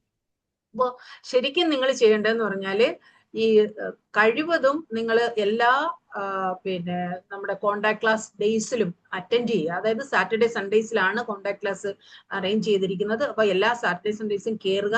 ആരൊക്കെങ്കിലും അത് പറ്റില്ല എന്നുണ്ടെങ്കിൽ ഇതിന്റെ റെക്കോർഡഡ് ക്ലാസ് അയക്കുന്നതായിരിക്കും. അപ്പോൾ ആ റെക്കോർഡഡ് ക്ലാസ് കാണുക. പക്ഷെ ലൈവായിട്ട് ടീച്ചേഴ്സ് പഠിപ്പിക്കുമ്പോൾ കേൾക്കുന്നതാണ് അത് കുറച്ചും കൂടെ നമുക്ക് മനസ്സിലാവാനും അതിന്റെ ഒരു അണ്ടർസ്റ്റാൻഡിങ് വളരെ ഡീറ്റെയിൽ ആയിട്ട് പോകാനും ഒക്കെ ഉള്ളൊരു സാധ്യതയുള്ളത്. അപ്പൊ അതുകൊണ്ട് കഴിവതും നിങ്ങൾ ക്ലാസ് മിസ് ചെയ്യാതിരിക്കുക. 80% അതിനെ കുറിച്ചൊക്കെ കോർഡിനേറ്റർ പിന്നെ പറയും. പക്ഷെ എൻ്റെ ഒരു റിക്വസ്റ്റ് എന്ന് പറയുന്നത് നിങ്ങൾ ഇത്രയും പൈസ കൊടുത്ത് ഈ കോഴ്സിന് ചേർന്നിട്ട് ആ ഒരു സീരിയസ്നെസ്സിൽ ഇതിനെ കാണുക. ഒരു മാക്സിമം അൺഅവോയ്ഡബിൾ സിറ്റുവേഷൻ ഒഴിച്ച് ബാക്കിയുള്ള എല്ലാ ദിവസങ്ങളിലും ക്ലാസ് അറ്റൻഡ് ചെയ്യാം. പിന്നെ വേറൊരു കാര്യം എനിക്ക് പറയാനുള്ളത്, അപ്പം ഞാൻ ഇത് പറഞ്ഞത് ഈ ഒരു കോമ്പിനേഷൻ എന്ന് പറയുന്നത് ഈ വളരെ സക്സസ്ഫുൾ ആയിട്ട് ഞങ്ങൾ ഈ 33 ഇയേഴ്സ് ആയിട്ട് നടത്തിക്കൊണ്ടിരിക്കുന്നതാണ്. GST വന്നപ്പം GSTയുടെ ഒരു ഇപ്പൊ 9th ബാച്ച് ആയി എന്നുള്ളത് ഓൾറെഡി പറഞ്ഞു കഴിഞ്ഞു. അപ്പൊ നിങ്ങൾ ഇതിനെ ആ ഒരു സീരിയസ്നെസ്സിൽ അപ്രോച്ച് ചെയ്യുക. മാത്രമല്ല ഈ ഒരു കോഴ്സിന്റെ ഒരു പ്രത്യേകത എന്ന് പറയുന്നത് നിങ്ങൾക്ക് ഇപ്പൊ ഒരു GST പ്രാക്ടീഷണർ ആവാനായിട്ട് ഇപ്പൊ BCom അല്ലെങ്കിൽ MCom CA ഒക്കെ ഉള്ളവർക്ക് ഡയറക്റ്റ് ആയിട്ട് തന്നെ പ്രാക്ടീസ് ചെയ്യാം. പ്രത്യേകിച്ച് ഒരു കോഴ്സിന്റെ ആവശ്യമില്ല. പക്ഷെ ഇത് പഠിച്ചാൽ മാത്രമേ നമ്മൾക്ക് ഇത് ചെയ്യാൻ പറ്റത്തുള്ളൂ. കാരണം ഇതിനെക്കുറിച്ച് ഡീറ്റെയിൽ ആയിട്ട് ഇതിന്റെ നിയമം എങ്ങനെയാണ്, ഇതെങ്ങനെയാണ്, ഇതിന്റെ റേറ്റ് ഓഫ് ടാക്സ് എങ്ങനെയാണ്, ഇതുമായിട്ട് ബന്ധപ്പെട്ടിട്ടുള്ള നോട്ടിഫിക്കേഷൻസ് എന്തൊക്കെയാണ്, പ്രൊസീജിയേഴ്സ് എന്തൊക്കെയാണ്, അഡ്വാൻസ് റൂളിംഗ് എന്തൊക്കെയാണ്, ഒരുപാട് കാര്യങ്ങൾ നമ്മൾ മനസ്സിലാക്കിയെങ്കിൽ മാത്രമേ നമുക്കിത് കൃത്യമായിട്ട് പ്രാക്ടീസ് ചെയ്യാൻ പറ്റത്തില്ല. എങ്ങനെയാണ് ഒരു നോട്ടീസ് ജനറേറ്റ് ചെയ്യേണ്ടത്. അപ്പൊ ഇങ്ങനെയൊക്കെയുള്ള നിങ്ങൾ പ്രാക്ടീസ് ചെയ്യുന്നത് തന്നെ നിങ്ങൾ ഡീലേഴ്സിന് വേണ്ടിയിട്ടാണ്. അതായത് ഡീലർ നിങ്ങളെ ഏൽപ്പിക്കുന്നു, അതനുസരിച്ച് നിങ്ങൾ പ്രാക്ടീസ് ചെയ്യുന്നു. അപ്പൊ ഈ പ്രാക്ടീസ് ചെയ്യുമ്പോൾ നമുക്ക് അതിനെക്കുറിച്ച് നല്ല ഗ്രാഹ്യമില്ലെങ്കിൽ നമുക്ക് പ്രാക്ടീസ് ചെയ്യാൻ പറ്റത്തില്ല. മാത്രമല്ല ഇപ്പൊ ഒരു AI മെഷീൻ ലേണിംഗിന്റെ ഒക്കെ കാലഘട്ടത്തിൽ അതിന്റെയും കൂടി ബെനിഫിറ്റ്സും കൂടെ എടുത്തു വേണം നിങ്ങൾ എങ്ങനെയാ ഓരോ കാര്യങ്ങൾ ചെയ്യുന്നത്. അതൊക്കെ നിങ്ങൾ അഡ്വാൻസ്ഡ് ആയിട്ടിരുന്നാൽ മാത്രമേ നിങ്ങൾക്ക് നല്ല ഒരു പ്രാക്ടീഷണർ ആവാൻ പറ്റുള്ളൂ. അപ്പം ഈ കേരളത്തില് നിലവിലിരിക്കുന്ന പ്രാക്ടീഷണർമാരിൽ മിക്കവാറും ഞങ്ങളുടെ ഇവിടെ വന്ന് ട്രെയിനിങ് കഴിഞ്ഞവരാണ്. അപ്പൊ ഞാൻ നിങ്ങൾക്ക് ഒരു കാര്യം കൂടെ ഞാൻ അഷ്വർ ചെയ്യാണ്. ഈ കോഴ്സ് കഴിഞ്ഞാൽ അല്ലെങ്കിൽ നിങ്ങളൊരു പ്രൊഫഷനിൽ പോയി കഴിഞ്ഞാൽ GST പ്രാക്ടീഷണർ ആയിട്ട് പോയി കഴിഞ്ഞാൽ നിങ്ങളുടെ ഒരു പ്രൊഫഷണൽ എത്തിക്സ് നിങ്ങൾ കീപ്പ് ചെയ്യണം. കാരണം ഗുലാത്തി ഇൻസ്റ്റിറ്റ്യൂട്ടിന്റെ ആ ഒരു എന്താ പറയണ്ടേ ക്രെഡിറ്റ് എന്ന് പറയുന്നത് ഞങ്ങൾ പഠിപ്പിച്ച് വിടുന്ന സ്റ്റുഡൻസ് കൃത്യമായിട്ടും ഇത്രയും നാള് പ്രാക്ടീസ് ഫീൽഡിൽ നിന്നിട്ടും അതിൽ ഒരാൾ പോലും ഒരു ടാക്സ് ഇവേഷന് കൂട്ടുനിന്നു, അല്ലെന്നുണ്ടെങ്കിൽ അവർ ഒരു ഫ്രോഡ് കാണിച്ചു, അല്ലെങ്കിൽ ഇൻവോയ്സ് വെട്ടിപ്പ് നടത്തി, ഇങ്ങനെ ഒരു കാര്യം ഇതുവരെ ഞങ്ങൾക്ക് കേൾക്കാൻ പറ്റിയിട്ടില്ല. അത് തന്നെ ഞങ്ങളുടെ ഒരു ഏറ്റവും വലിയൊരു എന്താ പറയണ്ട അച്ചീവ്മെന്റ്. ആ ഒരു അപ്രീസിയേഷൻ ഞങ്ങളുടെ എല്ലാ അലുമിനി ബാച്ചിലെ ഉള്ള ആൾക്കാർക്കും ഞങ്ങൾ കൊടുക്കുകയാണ്. അപ്പൊ അതേപോലെ തന്നെ ആ ഒരു പ്രൊഫഷണൽ എത്തിക്സ് കീപ്പ് ചെയ്തുകൊണ്ട് വേണം നിങ്ങൾ ഈ ഒരു കോഴ്സിനെ സമീപിക്കാനായിട്ട്. ഇപ്പൊ അഥവാ ഒരു GST പ്രാക്ടീഷണർ ആയില്ലെങ്കിൽ പോലും നിങ്ങൾക്ക് മിഡിൽ ലെവൽ മാനേജേഴ്സ് ആയിട്ടോ ഏതെങ്കിലും IT ഫീൽഡിലോ വേറെ ഏത് കമ്പനിയിൽ പോയാലും അവർ ആദ്യം ചോദിക്കുന്ന GST പ്രാക്ടീസ് ചെയ്യാൻ അല്ലെങ്കിൽ GST റിട്ടേൺ ഫയൽ ചെയ്യാൻ അറിയാമോ, അല്ലെങ്കിൽ രജിസ്ട്രേഷൻ എടുപ്പിക്കാൻ അറിയാമോ, ഇങ്ങനെയുള്ള കാര്യങ്ങൾ. ഇതൊരു എപ്പോഴും ഒരു ആഡഡ് അഡ്വാൻറ്റേജ് ആണ്. അപ്പൊ പ്രാക്ടീഷണർ ആയില്ലെങ്കിൽ പോലും നിങ്ങളുടെ ഒരു കരിയർ ബിൽഡിങ്ങിന് ഈ ഒരു കോഴ്സ് അതിൻ്റെതായ ഒരു പ്രാധാന്യം നിങ്ങൾക്ക് തരുമെന്ന് ഞാൻ അഷ്വർ ചെയ്യാണ്. അപ്പം അതുകൊണ്ട് കൃത്യമായിട്ടും ഒരു സീരിയസ്നെസ് ആയിട്ട് ഈ കോഴ്സിനെ നിങ്ങൾ അറ്റൻഡ് ചെയ്യുക.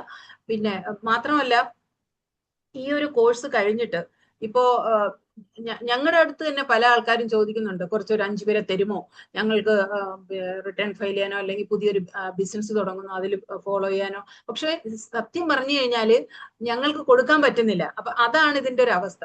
പിന്നെ നിങ്ങൾക്കറിയാം, നിങ്ങളൊരു ഇന്റർമീഡിയറി ആയിട്ട് നിന്നുകൊണ്ട് ബിസിനസ് ഗ്രൂപ്പിനും അതുപോലെ ഗവൺമെന്റിന്റെയും ഇടയിലുള്ള ഒരു ഇന്റർമീഡിയറിയാണ്. അപ്പൊ നിങ്ങൾ എങ്ങനെ ബിസിനസ് ഗ്രൂപ്പിനെ ഫീഡ് ചെയ്യുന്നു, അവരുടെ റിട്ടേൺ അല്ലെങ്കിൽ അവരുടെ പിന്നെ അക്കൗണ്ട്സ് എങ്ങനെ കൃത്യമായിട്ട് പിന്നെ ഡീൽ ചെയ്ത് മന്ത്ലി റിട്ടേൺസ് ഫയൽ ചെയ്യുന്നു ടാക്സ് ഇവേഷൻ ഇല്ലാതെ. അപ്പം അതിന്റെ ബെനിഫിറ്റ് ഗവൺമെന്റിനാണ് കിട്ടുന്നത്, നമ്മുടെ ജനങ്ങൾക്കാണ് കിട്ടുന്നത്. അപ്പം ഈ ഒരു പ്രോസസ്സിൽ നിങ്ങളുടെ റോൾ എന്ന് പറയുന്നത് വളരെ ഇമ്പോർട്ടന്റ്. നമ്മൾ ഡയറക്ടർ തന്നെ പറഞ്ഞു കഴിഞ്ഞു.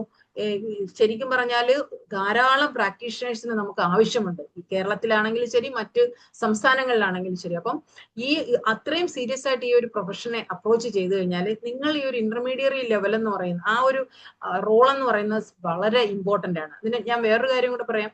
കാരണം GST നിലവിൽ വന്നപ്പോൾ നമ്മുടെ പിന്നെ കേരളത്തിന് ഒത്തിരി ബെനിഫിറ്റ്സ് ഉണ്ട്. അതായത് ആസ് എ കൺസ്യൂമർ സ്റ്റേറ്റ് കേരളത്തിന് ഒത്തിരി ബെനിഫിറ്റ് ഉണ്ടാവുമെന്ന് എല്ലാവരും പറഞ്ഞതാണ്. അപ്പൊ അതുകൊണ്ട് തന്നെയാണ് നമുക്ക് വേറെ ഇഷ്യൂസ് ഉണ്ടായിട്ട് പോലും GSTയെ നമ്മൾ സ്വാഗതം ചെയ്തത്. അപ്പൊ പക്ഷേ അതിന്റെ ഒരു പ്രധാന റീസൺ എന്ന് പറയുന്നത് നേരത്തെ ജ്യോതിലാൽ സാറും ഇതിനെക്കുറിച്ച് സംസാരിച്ചായിരുന്നു. അതായത് നമ്മുടെ പ്രോഡക്ട്സ് 80% നമ്മൾ പുറത്തുനിന്നാണ് കൊണ്ടുവരുന്നത്. അപ്പൊ തീർച്ചയായിട്ടും പുറത്തുനിന്ന് വരുന്ന പ്രോഡക്ട്സ് നമ്മുടെ ബിസിനസ്മാൻ അല്ലെങ്കിൽ നമ്മുടെ ട്രേഡർ അവിടെ പോയി വാങ്ങിച്ച് IGST കൊടുത്ത് വാങ്ങിയിട്ട് തിരിച്ച് IGST സെറ്റിൽമെന്റ് ആയിട്ട് നമുക്ക് കിട്ടണം, കേരളത്തിൽ കിട്ടണം. എങ്കിൽ മാത്രമേ നമുക്ക് കൂടുതൽ റവന്യൂ കിട്ടുള്ളൂ. അപ്പൊ നിങ്ങൾ പലപ്പോഴും പത്രത്തിലും അല്ലെങ്കിൽ പല ഡിസ്കഷൻസിലും മനസ്സിലാക്കിയിട്ടുള്ളതായിരിക്കും, 80% IGST പുറത്തുനിന്ന് വരുന്ന ഒരു സംസ്ഥാനത്ത് നമ്മുടെ IGST സെറ്റിൽമെന്റ് ആയിട്ട് 1% അതായത് ഒരു പോയിന്റ് SGST, അതൊക്കെ നിങ്ങൾ ഇനി പഠിക്കും, SGST എന്താണ് അങ്ങനെയുള്ള കാര്യങ്ങളൊക്കെ.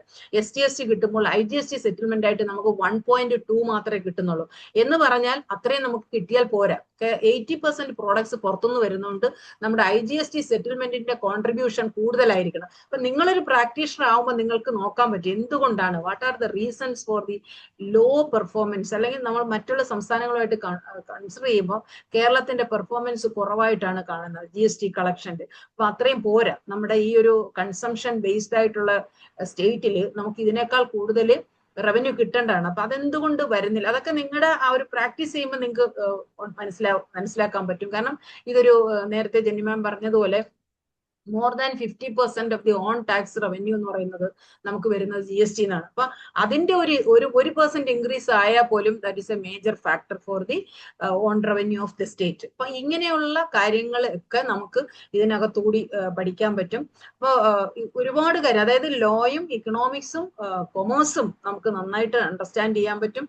ഏത് കമ്പനിയിൽ പോയാലും ഇതൊരു ആഡഡ് അഡ്വാൻറ്റേജ് ആയിട്ട് നിങ്ങൾക്ക് പ്രയോജനം ചെയ്യുകയും ചെയ്യും. അപ്പൊ അതുകൊണ്ട് ഇന്നിപ്പം ഈ കോഴ്സിന് ജോയിൻ ചെയ്തവർക്കെല്ലാം എന്റെ വ്യക്തിപരമായിട്ട് ഞാൻ അവരെല്ലാം അഭിനന്ദിക്കുകയാണ്. അതോടൊപ്പം തന്നെ ഈ കോഴ്സിന് വേണ്ടി രജിസ്റ്റർ ചെയ്തിട്ട് ഇനിയും ഫീസ് അടയ്ക്കാതെ കുറച്ച് പേര് അതിനകത്ത് ജോയിൻ ചെയ്തിട്ടുണ്ട്, ഇന്ന് അറ്റൻഡ് ചെയ്യുന്നുണ്ട്. അപ്പൊ അവരും ഒക്കെ എത്രയും പെട്ടെന്ന് ഈ കോഴ്സിലോട്ട് ചേരുക എന്നുള്ളതാണ് ഞങ്ങളുടെ ഒരു അഭ്യർത്ഥന.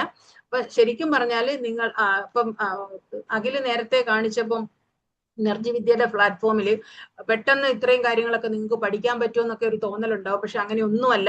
വളരെ സിമ്പിളായിട്ട് സ്റ്റെപ്പ് ബൈ സ്റ്റെപ്പ് ആയിട്ടാണ് ഞങ്ങൾ ഓരോ കാര്യങ്ങളും നിങ്ങൾക്ക് പഠിപ്പിച്ച് തരുന്നത്. അപ്പൊ അതുകൊണ്ട് തന്നെ തീർച്ചയായിട്ടും നിങ്ങൾക്ക് ഈ കോഴ്സ് നിങ്ങൾക്ക് പിന്നെ നല്ല രീതിയിൽ പഠിക്കാനും അതിനനുസരിച്ചിട്ട് നിങ്ങൾക്ക് പിന്നെ ഈ കോഴ്സ് പാസ്സാവാനും പറ്റും. ഇപ്പൊ ഞങ്ങളുടെ ഈ കോഴ്സിന് വന്ന കഴിഞ്ഞ അലുമിനീസിനെയൊക്കെ നോക്കിക്കഴിഞ്ഞാൽ മെജോറിറ്റി ആൾക്കാരും എക്സാം എഴുതുന്നതിന്റെ നല്ലൊരു ഭാഗവും വിജയിക്കാറുണ്ട്. മാത്രമല്ല ചിലരെങ്കിലും അതിൽ നിന്ന് അവർക്ക് ആ ഉദ്ദേശിച്ച എമൗണ്ട് ഉദ്ദേശിച്ച മാർക്സ് കിട്ടാത്ത കാരണം അവർക്ക് എന്തെങ്കിലും മറ്റ് ബുദ്ധിമുട്ടുകൾ കൊണ്ട് എക്സാം ഒന്നോ രണ്ടോ എക്സാം എഴുതാൻ പറ്റാത്ത അങ്ങനെയൊക്കെയുള്ള സാഹചര്യത്തിൽ മാത്രമേ ഉള്ളൂ അവർക്ക് അങ്ങനെ മാറി നിൽക്കുന്നത്. അല്ലെങ്കിൽ മെജോറിറ്റി ആൾക്കാരും ഈ കോഴ്സ് പാസ്സാവുന്നതാണ്. അപ്പൊ നിങ്ങൾ കൃത്യമായിട്ട് ഇങ്ങനെ ഒരു കോഴ്സിൽ ചേർന്നതുകൊണ്ട് പിന്നെ ക്ലാസ്സസ് കൃത്യമായിട്ട് അറ്റൻഡ് ചെയ്യുക. അതോടൊപ്പം തന്നെ എക്സാമിനെ കുറിച്ചൊന്നും ഇപ്പൊ ചിന്തിക്കേ വേണ്ട. ക്ലാസ്സസ് അറ്റൻഡ് ചെയ്താൽ മാത്രം മതി. നോട്ട്സ് കുറിച്ചു വെക്കുക. പിന്നെ ഞങ്ങൾ അതിന്റെ PPT ഒക്കെ പ്രൊവൈഡ് ചെയ്യുന്നതായിരിക്കും. അപ്പൊ അതിൽ നിന്ന് തന്നെ നിങ്ങൾക്ക് നോട്ട്സ് ഉണ്ടാക്കി അവസാനം എക്സാമിനേഷൻ കറക്റ്റ് ആയിട്ട് എഴുതാം. പിന്നെ ഈ എനർജി വിദ്യയുടെ പ്ലാറ്റ്ഫോം എന്ന് പറഞ്ഞാൽ ആദ്യം നിങ്ങൾ കുറച്ച് തിയറട്ടിക്കൽ കാര്യങ്ങളൊക്കെ പഠിച്ചൊരു ബേസ് ആയിട്ടാണ് അത് നമ്മൾ ഉപയോഗിക്കുന്നത്. അപ്പൊ അതുകൊണ്ട് തന്നെ നിങ്ങൾക്ക് ഒരു പേടിയും വേണ്ട. നല്ല രീതിയിൽ ഈ കോഴ്സ് നിങ്ങൾക്ക് പിന്നെ മനസ്സിലാക്കാനും അത് പിന്നെ എന്താ പറയണ്ട പഠിച്ച് അങ്ങോട്ട് ലാസ്റ്റ് വരെ പോയി എക്സാം ഒക്കെ എഴുതി നല്ല രീതിയിൽ ഒരു പ്രാക്ടീഷണർ ആവാനും ഇതുകൊണ്ട് പറ്റും. അപ്പൊ അതുകൊണ്ട് ഇനി നമുക്ക് അടുത്ത ക്ലാസ്സിലേക്ക് കാണാം. ഞാൻ എക്കണോമിക്സ് ഓഫ് ടാക്സേഷന്റെ ഒരു പാർട്ടാണ് എടുക്കുന്നത്. അപ്പം അതിന്റെ ഡീറ്റെയിൽസ് ഒക്കെ നമുക്ക് അടുത്ത ക്ലാസ്സുകളിൽ നമുക്ക് കാണാം. അപ്പം എല്ലാവർക്കും ഈ ഒരു കോഴ്സിൽ ചേർന്ന എല്ലാവർക്കും എൻ്റെ പ്രത്യേകമായ അഭിനന്ദനങ്ങൾ. ഇന്ന് നമുക്ക് പിന്നെ കൂടുതൽ കാര്യങ്ങൾ നമുക്ക് ക്ലാസ്സിൽ സംസാരിക്കാം. എല്ലാവർക്കും ആശംസകൾ. ഇനി ചേരാനുള്ളവരും എത്രയും പെട്ടെന്ന് ചേരുക. All the best. Thank you, ma'am. I extend our sincere gratitude to Anita ma'am for delivering such an engaging and effective orientation. And by this, we are coming to the end of today's program. Once again, to the new students, welcome to GIFT. And we are wishing you a fulfilling and successful journey ahead in the world of GST and taxation. Thank you.